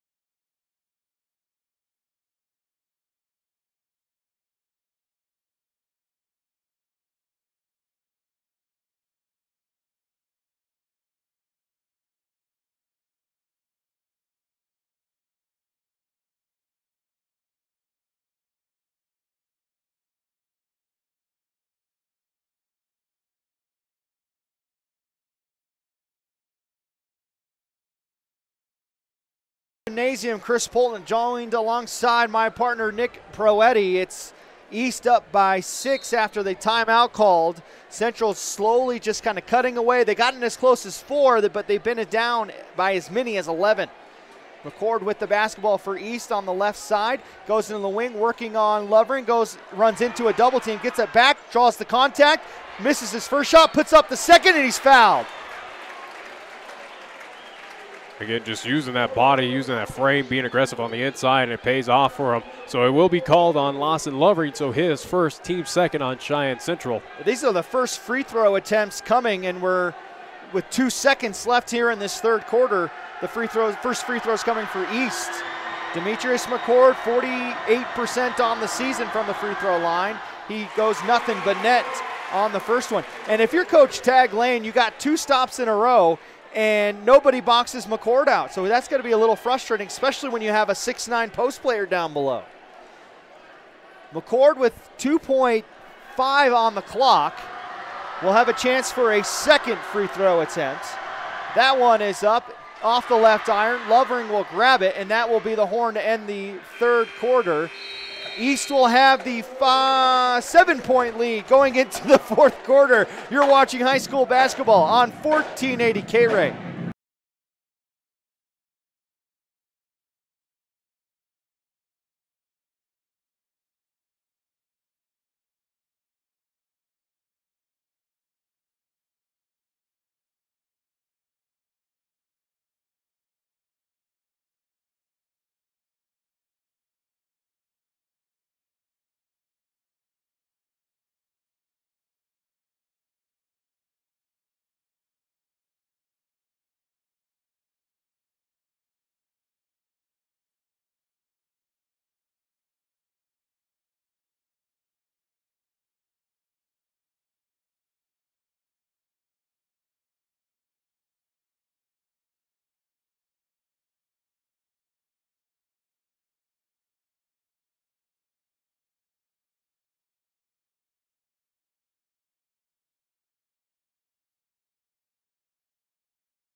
Well, here comes the start of the fourth quarter, a 7-point lead for East. And really, Nick, like we were saying at the break, the second quarter has been the difference in the girls' game and so far in this one.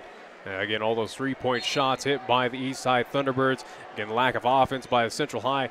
Again, that is where we're at right now with the Thunderbirds having the lead.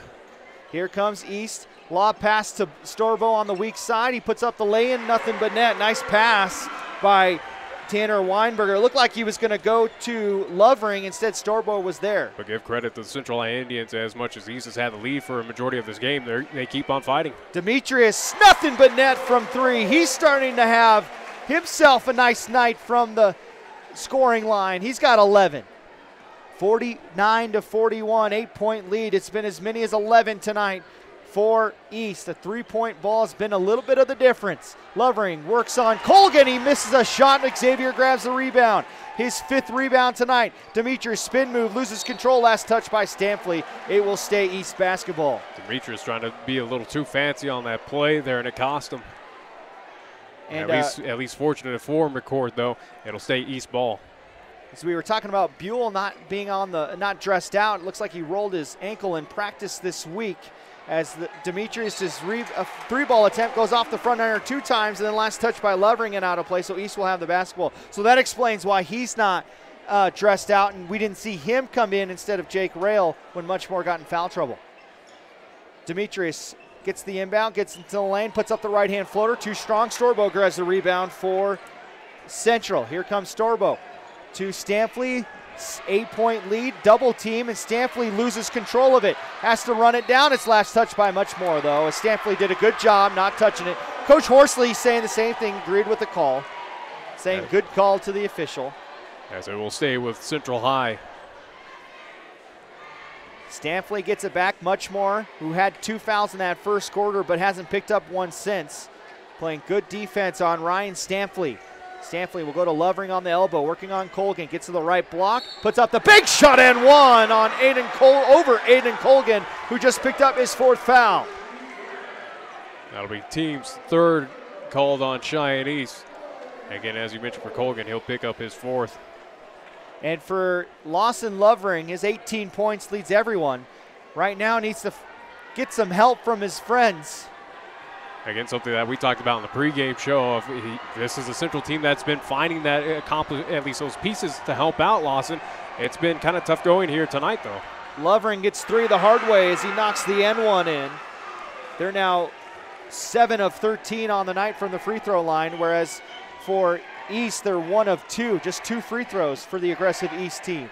49-44, Oliver gets into the lane, puts up the left shot from the left block, and 1. He stopped at the left block, got Lovering to pass him, drew the contact, and lays it in for 2, and now he'll have a chance for 3 the hard way. So that'll be 13 foul called on Cheyenne Central. And that call was on Storbo, his second. So that'll prompt Tag Lane to bring out Storbo, sit him on the bench, and Burke will come back in. Thomas Burke. Started with a T. You were right there. 6:24 on the Pepsi scoreboard. Oliver with a chance to extend the lead to 8, and his free throw rolls out. So Oliver with a rare miss. He's 88% on the season. That ball sat up there for quite some time, thought about it, and then spit back out. Stanfley telling Weinberger to go down low. Lyman has it at the top of the arc. Oliver's done a great job playing defense on him. Saving it was Burke as he goes into the crowd. As Xavier almost had the steal. Lyman, as Central not doing a very good job taking care of the basketball right now. Yeah, very sloppy play right now by the Indians. Stanfley has it left corner 3 for Stanfley, and he's fouled by Muchmore. The shot didn't go. Muchmore picked up his 3rd foul, and Stanfley will go to the line to shoot 3. Team's 4th on Cheyenne East, so continues our streak of, again, the 3-point fouls. And the crowd, or at least the East High faithful here at Story Gym, not too happy about that call. It looked like maybe a touch foul, but it distracted the shot enough to where the whistle was called. And either way, though, 3 foul shots coming up right now. Stanfley 0 for 2 his last time at the line. His first one is successful, just 41% coming into the game on the season. Talich will come in after this free throw for Central. Ahmiller will come in as Stanfley hits the second one. Weinberger will come out for Talich, and Colgan will come out for Ahmiller. So East has their starting 5 on the floor. For Central, they have Lovering, Burke, Lyman, Stanfley, and then their 1 non-starter out on the floor is Talich.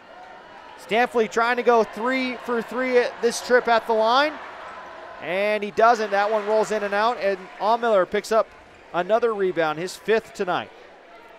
Xavier across the timeline, goes to his brother Demetrius as they'll work the perimeter. Back and forth, now Ahmiller in the left corner. Now they're wanting Javi, apparently, the Central student section. Demetrius into the lane, goes to his brother, tries to slam it in, he's fouled on the way up. The shot doesn't fall, though.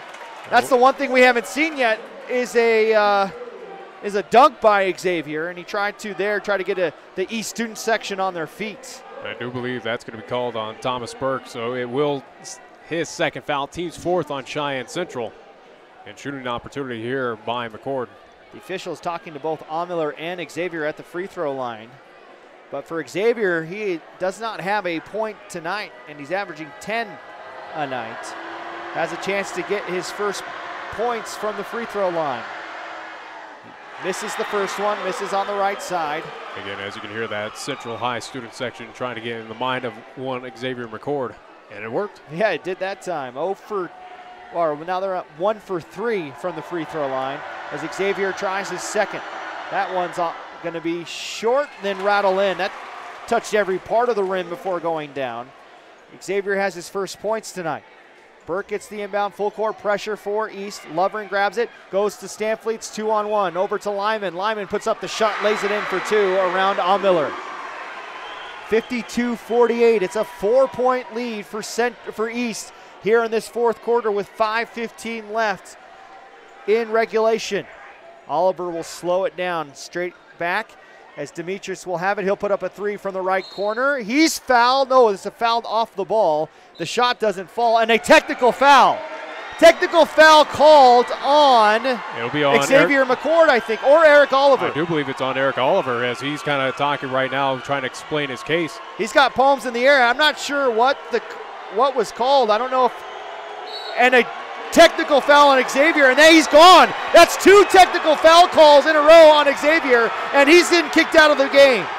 So he will exit this contest right now. As you can hear, again, the Eastside faithful not too happy. So again, as we just figure out all this. Well, there's going to be a foul on Thomas Burke for a push. That's his 3rd, team 5th. And then for McCord, he'll pick up his 2nd foul, but again, exits this contest. At least he'll pick up 2 fouls there again with the technical, or at least a double technical. Again, 16 foul on Cheyenne East, 5 on Cheyenne Central. So Lyman will go to the line to shoot 4 free throws, it looks like. Again, that is huge. Xavier McCord now gone from this contest. Remember, we also, at this point, if Lyman goes 4 for 4, we have a tie ball game. And we've seen where technical fouls change the game. We saw it in the regional last year with South when Trey Llewellyn hit a 3 to go up over Campbell County. And look what happened with the Camels eventually become your state champions after, again, that regional, at least, contest that we had. Here comes Lyman's free throw attempt. It's too strong off the back iron. Now, again, 4 foul, at least free throw shots coming for Central. Again, missing the first one there, but also 2, again, with the double technical. They retain, at least they get possession of the ball as well. They will get the ball back, and Lyman misses the second. He goes 0 for 2. And more importantly, out of all of this, is Xavier's done for the rest of the game, so now he's going to have somebody step up for Xavier McCord. It's going to have to be Aiden Colgan or Onyx Jackson. That's, again, only 4 players so far on the court for the Eastside Thunderbirds. Lyman finally gets 1 to fall. So 3-point advantage right now for Cheyenne East. This is a big free throw here. At least try to cut it to 1 possession with the basketball. Lyman puts up that one, and he gets that second one to go, second of 4 to go. Yeah, 2-point lead now for Cheyenne East, and again, Central does have the ball as well. It looks like Jake Rail has come in for Xavier McCord, who, if you weren't watching, was just picked up a double technical. And now we have a foul before the ball even comes in. Lawson Lovering falls to the floor. And I'm going to – And things are – Wait, hold on. They're going to – if the ball wasn't brought into play yet, I don't know if a foul will be called. Yeah, right now it is – It's starting to get a little chippy. Yeah. And they're going to call the foul on Demetrius. So they're going to say McCord grabbed onto Lovering. So now Lovering will go to the line to shoot 1 and 1. Yeah, as that is a 17th foul called on Cheyenne East, so bonus for the Indians. Again, what a turn of events right now. Again, this game is grinded to a halt. Well, with 4 timeouts still for Coach Rusty Horsley, I'm not sure why. It may not be a bad time to call a timeout. And again, calm down this team. I think the Eastside Thunderbirds right now a little heated right now. They need to calm down. Demetrius will come and take a seat. Colgan will come in. As Tag Lane right now to get an explanation with the ref. They're going to say it was. So I'm wondering too if he thinks because the ball wasn't brought in, should they get the 2 free throws and the basketball and the possession right now? And I don't think they will. Doesn't look like that is the call for Lovering. He'll go to the line. He's 1, 2, 3, 4, 5, 6 for 5 for 6 tonight. He's 76% free throw shooter coming into the game, and Lovering switches the first one. Nothing but net, and now we have a chance to see a tie ball game if Lovering can hit this one, and a timeout is called by Coach Horsley, and we'll take a timeout here. It's getting interesting at Story. 52-51 East with the lead. You're watching high school basketball on 1480 KRAE.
Timeout is called with one more free throw coming for Lawson Lovering. 52-51 East with the lead. A much-needed timeout by Coach Rusty Horsley as things were getting chippy on the floor. Again, this is two squads that we saw last year here at Story Gym, again, which evolved into a lot of players being suspended due to at least a fight on the floor. So, again, things getting heated here at Story.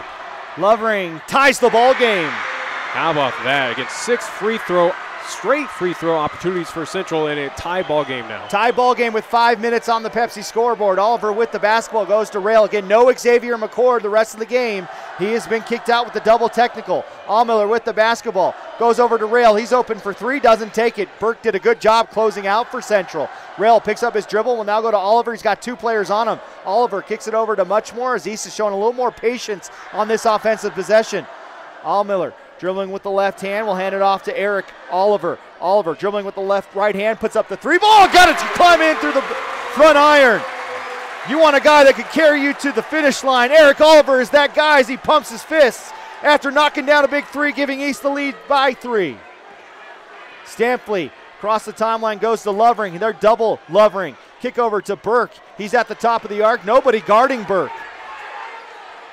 Lovering has the basketball, dribbles it a couple of times, puts up the shot. He's fouled on the way up. He'll go to line to shoot 2. And now you're going to start seeing the East fans getting a little more upset as they wanted a travel called first. The foul's on Colgan, and he just fouled out. Yeah, he will exit this contest. Team's 8th foul called on Cheyenne East. And again, at least the East High faithful here in Story Gym not happy about what is at least unfolding here on the court.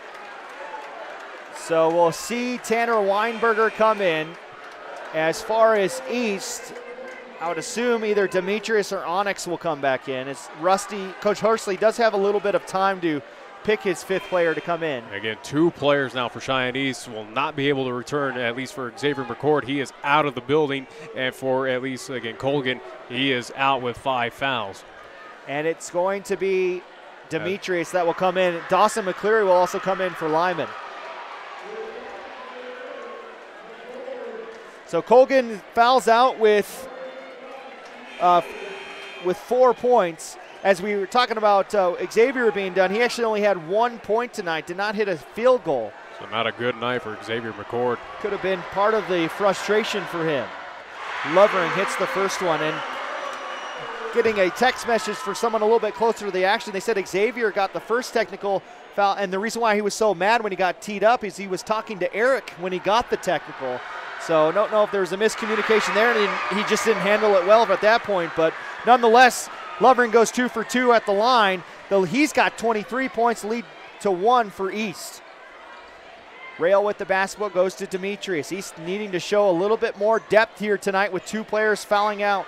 Or 1 player getting ejected, another fouling out. Demetrius straightaway 3, high arcing 3, line climbs in through the front iron just like Oliver's last time down. It's back-to-back 3s for East. And East High, the Thunderbirds, they are that dangerous where they can hit unconsciously from that range. 3:35 left in the 4th quarter, 4-point lead for East. 58-54, Weinberger. It's been extremely quiet since that first quarter, just 2 of 5 from 3. McCleary with the basketball, goes to Burke. Down low, almost taken away. Lovering has 4 players on him, and it's taken away by Eric Oliver. He picks up his 4th steal. He's now looking to go coast to coast, and he puts up the shot. He's going to be blocked or batted out of play by Central, and Oliver wanted a foul called. And so is with Lawson Lovering. He's talking to the ref of saying on that, again, at least 4-player, at least conversion on him. He was saying, hey, there's a lot of contact on me. Lovering will come out with 3:15. Storbo will come in, and I think it could be going defense for offense here, Coach Lane, as Lovering will have to stay pretty close to Coach Lane. Oliver will inbound it for East, gives it into McCord in the left corner. Up top, Allmiller with the basketball. Muchmore calling for it so they can get Oliver the basketball in the paint. Instead, Oliver will just come to the top and grab it. Oliver with 2 players on him. He's stripped by McCleary. So that's just the 6th foul, so no free throws yet. 16th foul on Central High, the Indians. For McCleary, his 3rd. As Tag Lane will call a timeout, and he is not happy with the ref. Yeah, and the ref is letting Coach Tag Lane get his point across, and he's talking about Lovering on that play on the other side. We'll take a timeout here as well. 58-54, East with the lead. You're watching high school basketball on 1480 KRAE.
We got a barn burner with 3:03 left in this fourth quarter, 58-54.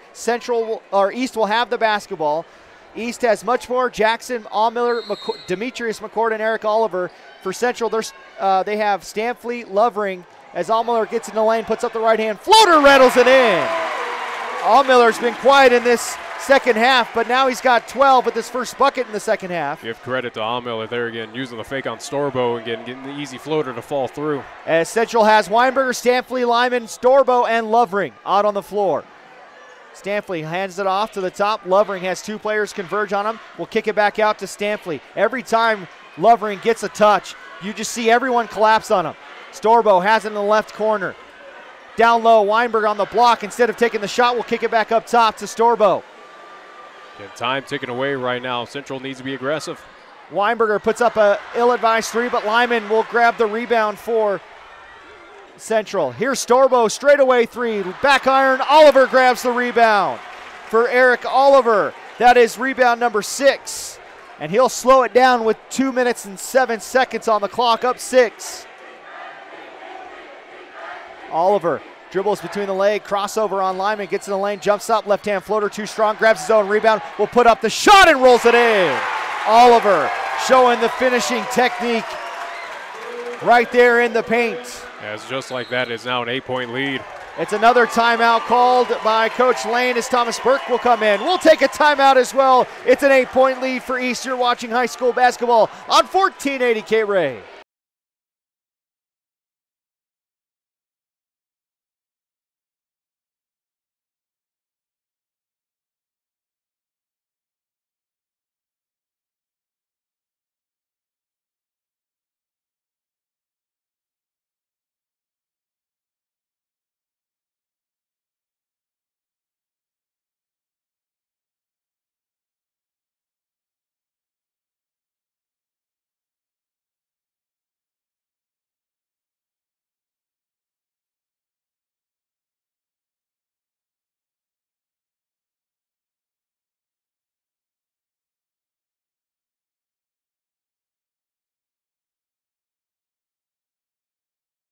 Point lead for East with 1:46 on the clock, 62-54. Central has tied it up at one point, but they haven't been able to get the monkey off their back and get the lead ever since the second quarter. It's been really East having the lead and for the most part being fairly comfortable outside of allowing some attitude, or I guess some extra free throws, letting Central back into it. Burke gets into lane, goes to the right block, puts up the bank shot. It's off the mark. Jackson grabs the rebound for East. As for Central, the Indians' offense has just been cold right now. Again, their offense was coming from those free throw shots. Well, and other than Lovering, nobody's been able to hit a bucket from the field. Jackson double team goes to Demetrius, over to Oliver. Turnaround jumper from the right block is nothing but net. Great job by Demetrius on the extra pass. Back up to a double-digit lead for the East Side Thunderbirds. And that's just before you blink, too. Lyman puts up a three from the left corner. It's off the iron, and the rebound is going to be last touched by Demetrius, so it'll stay Central basketball. So under a minute here in this contest, 10-point lead for the Thunderbirds. And Coach Lane, really everybody says if Central can hit the three ball, they're going to be trouble. As Lyman can't get that three ball to go, and Allmiller picks up his 7th rebound tonight. Because the three ball really helps Lovering get some space down low, and now they're just collapsing on Lovering, and nobody's able to hit the outside shot. As now East's playing a little keep away. Central doesn't have a foul to give, but they will, however. 17th foul on Central, so bonus for Cheyenne East. And the foul will be on Lyman, his 2nd. That's going to send much more to the line. Just 4 free throw attempts for East tonight. So this will be their 5th compared to 23 for Central. As we see the crowd now starting to exit here at Story Gym, as they believe that East has won this contest already. These are big free throws coming for Muchmore. That could go a long way as Muchmore hits his first one. 67% on the season. And they'll get one more. And, you know, Nick, you never want to say with time on the clock, you know, you always think there's a chance, but up 11 now and the chance to extend it to their largest lead of 12, you got to think that it may be lights out for Central tonight. Well, especially with East on the offensive side of how lights out they've been here in at least waning moments.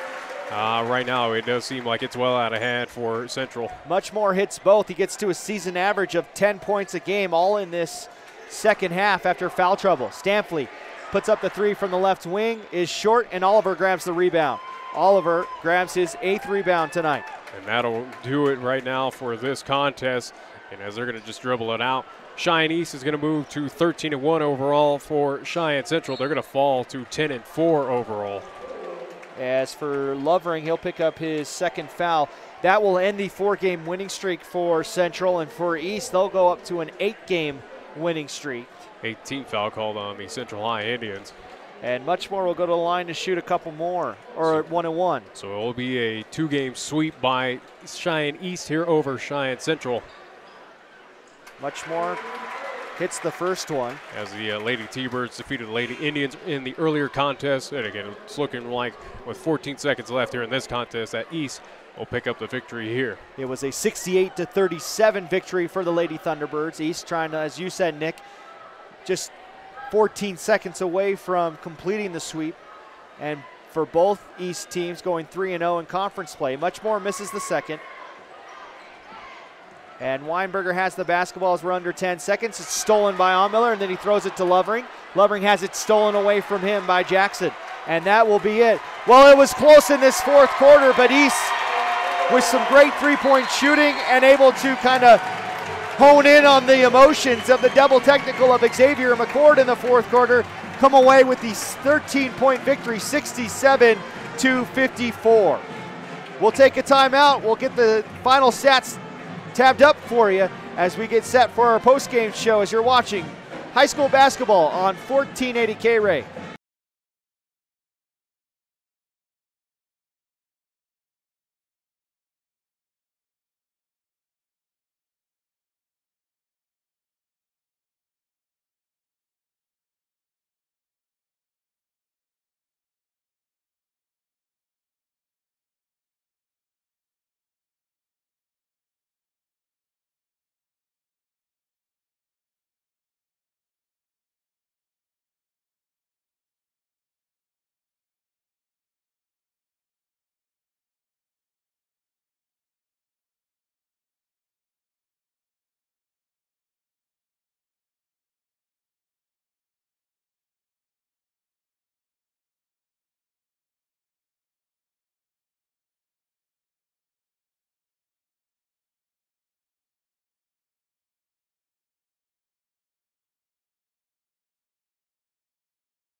Back inside Story Gymnasium as we saw the trophy presentation, and they let the students kind of storm the floor, which is nice other than like college. They just let you storm the floor while the team's out there. They waited for Central to exit and then storm the floor. Probably good idea. Well, for Cheyenne East, they'll retain the trophy down there, at least for now. Again, these two teams will meet back here at Story Gym, where East will be the designated home team and Central will be the road contest. And again, I would anticipate for both the ladies and at least boys contest coming up again. That will be in the month of February.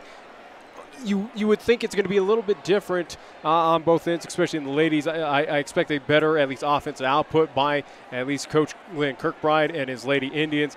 For Central, again, for Tag Lane and his crew, this was a contest where they had multiple opportunities, but it was back to that old Central basketball of relying on one Lawson Lovering and having difficulty anyone kind of complimenting him, at least trying to get the pressure off him. We saw many times where, or at least for Cheyenne East, they realized, hey, they're going to dump the ball to Lawson. Let's put 4 black shirts on them and cause eventually make somebody else. turnovers. What it is they're going to dare somebody to make a 3. And tonight, Central couldn't make the 3 because what they did is they picked their poison. They're going to say, Lawson Lovering's not going to beat us. He had 23 points, but the fact of the matter is they tried to make somebody else beat him, and nobody could compliment Lovering tonight. Let's take a look at our final stats tonight. Lovering did have a game-high 23 points for Central, 10 points for Blaine Lyman, 9 for Brady Starbo, 6 for Tanner Weinberger. They were all the way back in the first quarter. He didn't score again after that. 4 points for Stampley, 2 for Thomas Burke. For East, they were led by Eric Oliver, who had 22, so he stays status quo, scoring over 20 points. 14 points for Demetrius McCord, 12 for Chance Allmiller in his first start tonight, 11 for Tanner Muchmore, all 11 coming in the second half, 3 for Jake Rail, 4 for Aiden Colgan, and for Xavier McCord, who was ejected with a double technical foul, he had 1 point tonight. Both teams did a pretty good job taking care of the basketball. And going back to that Xavier McCord double technical, which eventually got him kicked out of this contest, that felt like that was going to be the turning point, and it almost became it again. Where what happened is we had 6 straight, at least, free throw attempts, which led to a tie ball game. Where again for Cheyenne East, they had the control, at least a good solid lead throughout this entire contest. But there, at least in the fourth quarter, again got it tied back up. It showed that Cheyenne Central was going to mount at least that comeback and eventually take the lead. But unfortunately, again, after those free throw shots, they just couldn't find any offense at least on the court. And they couldn't get stops. They get what happens? They go, East has their first possession, and they go straight to Eric Oliver, and he smacks a 3. And then they come down the court. The next time, what happens? Demetrius McCord smacks a 3. And I think for Tag Lane and his crew, again, now knowing this out of this bunch for Cheyenne East, again, you can't allow those open looks by, again, the McCord twins, by much more, especially with Eric Oliver. They are unconscious from behind the arc, and you got to put a little bit more hands in their faces, whether that is a Storba, whether that is a Lawson Lovering if you try to move them on out. Again, that spacing that they allowed tonight, it cost them. And it cost them mightily. Again, it cost them a win here at Story Gym.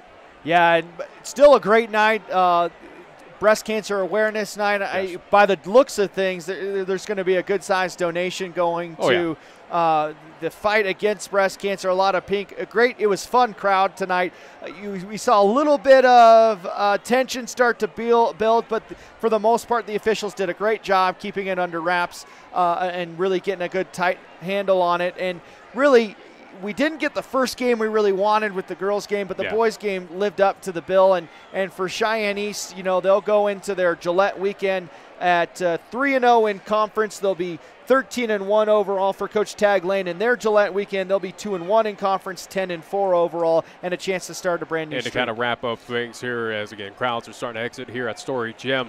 For Cheyenne East on both, again, the girls and boys side here of basketball, they proved why they should probably be 1B or at least, again, 1A in their respective at least rankings coming up of, again, just dominating, especially on the ladies' side, a dominating performance over Central.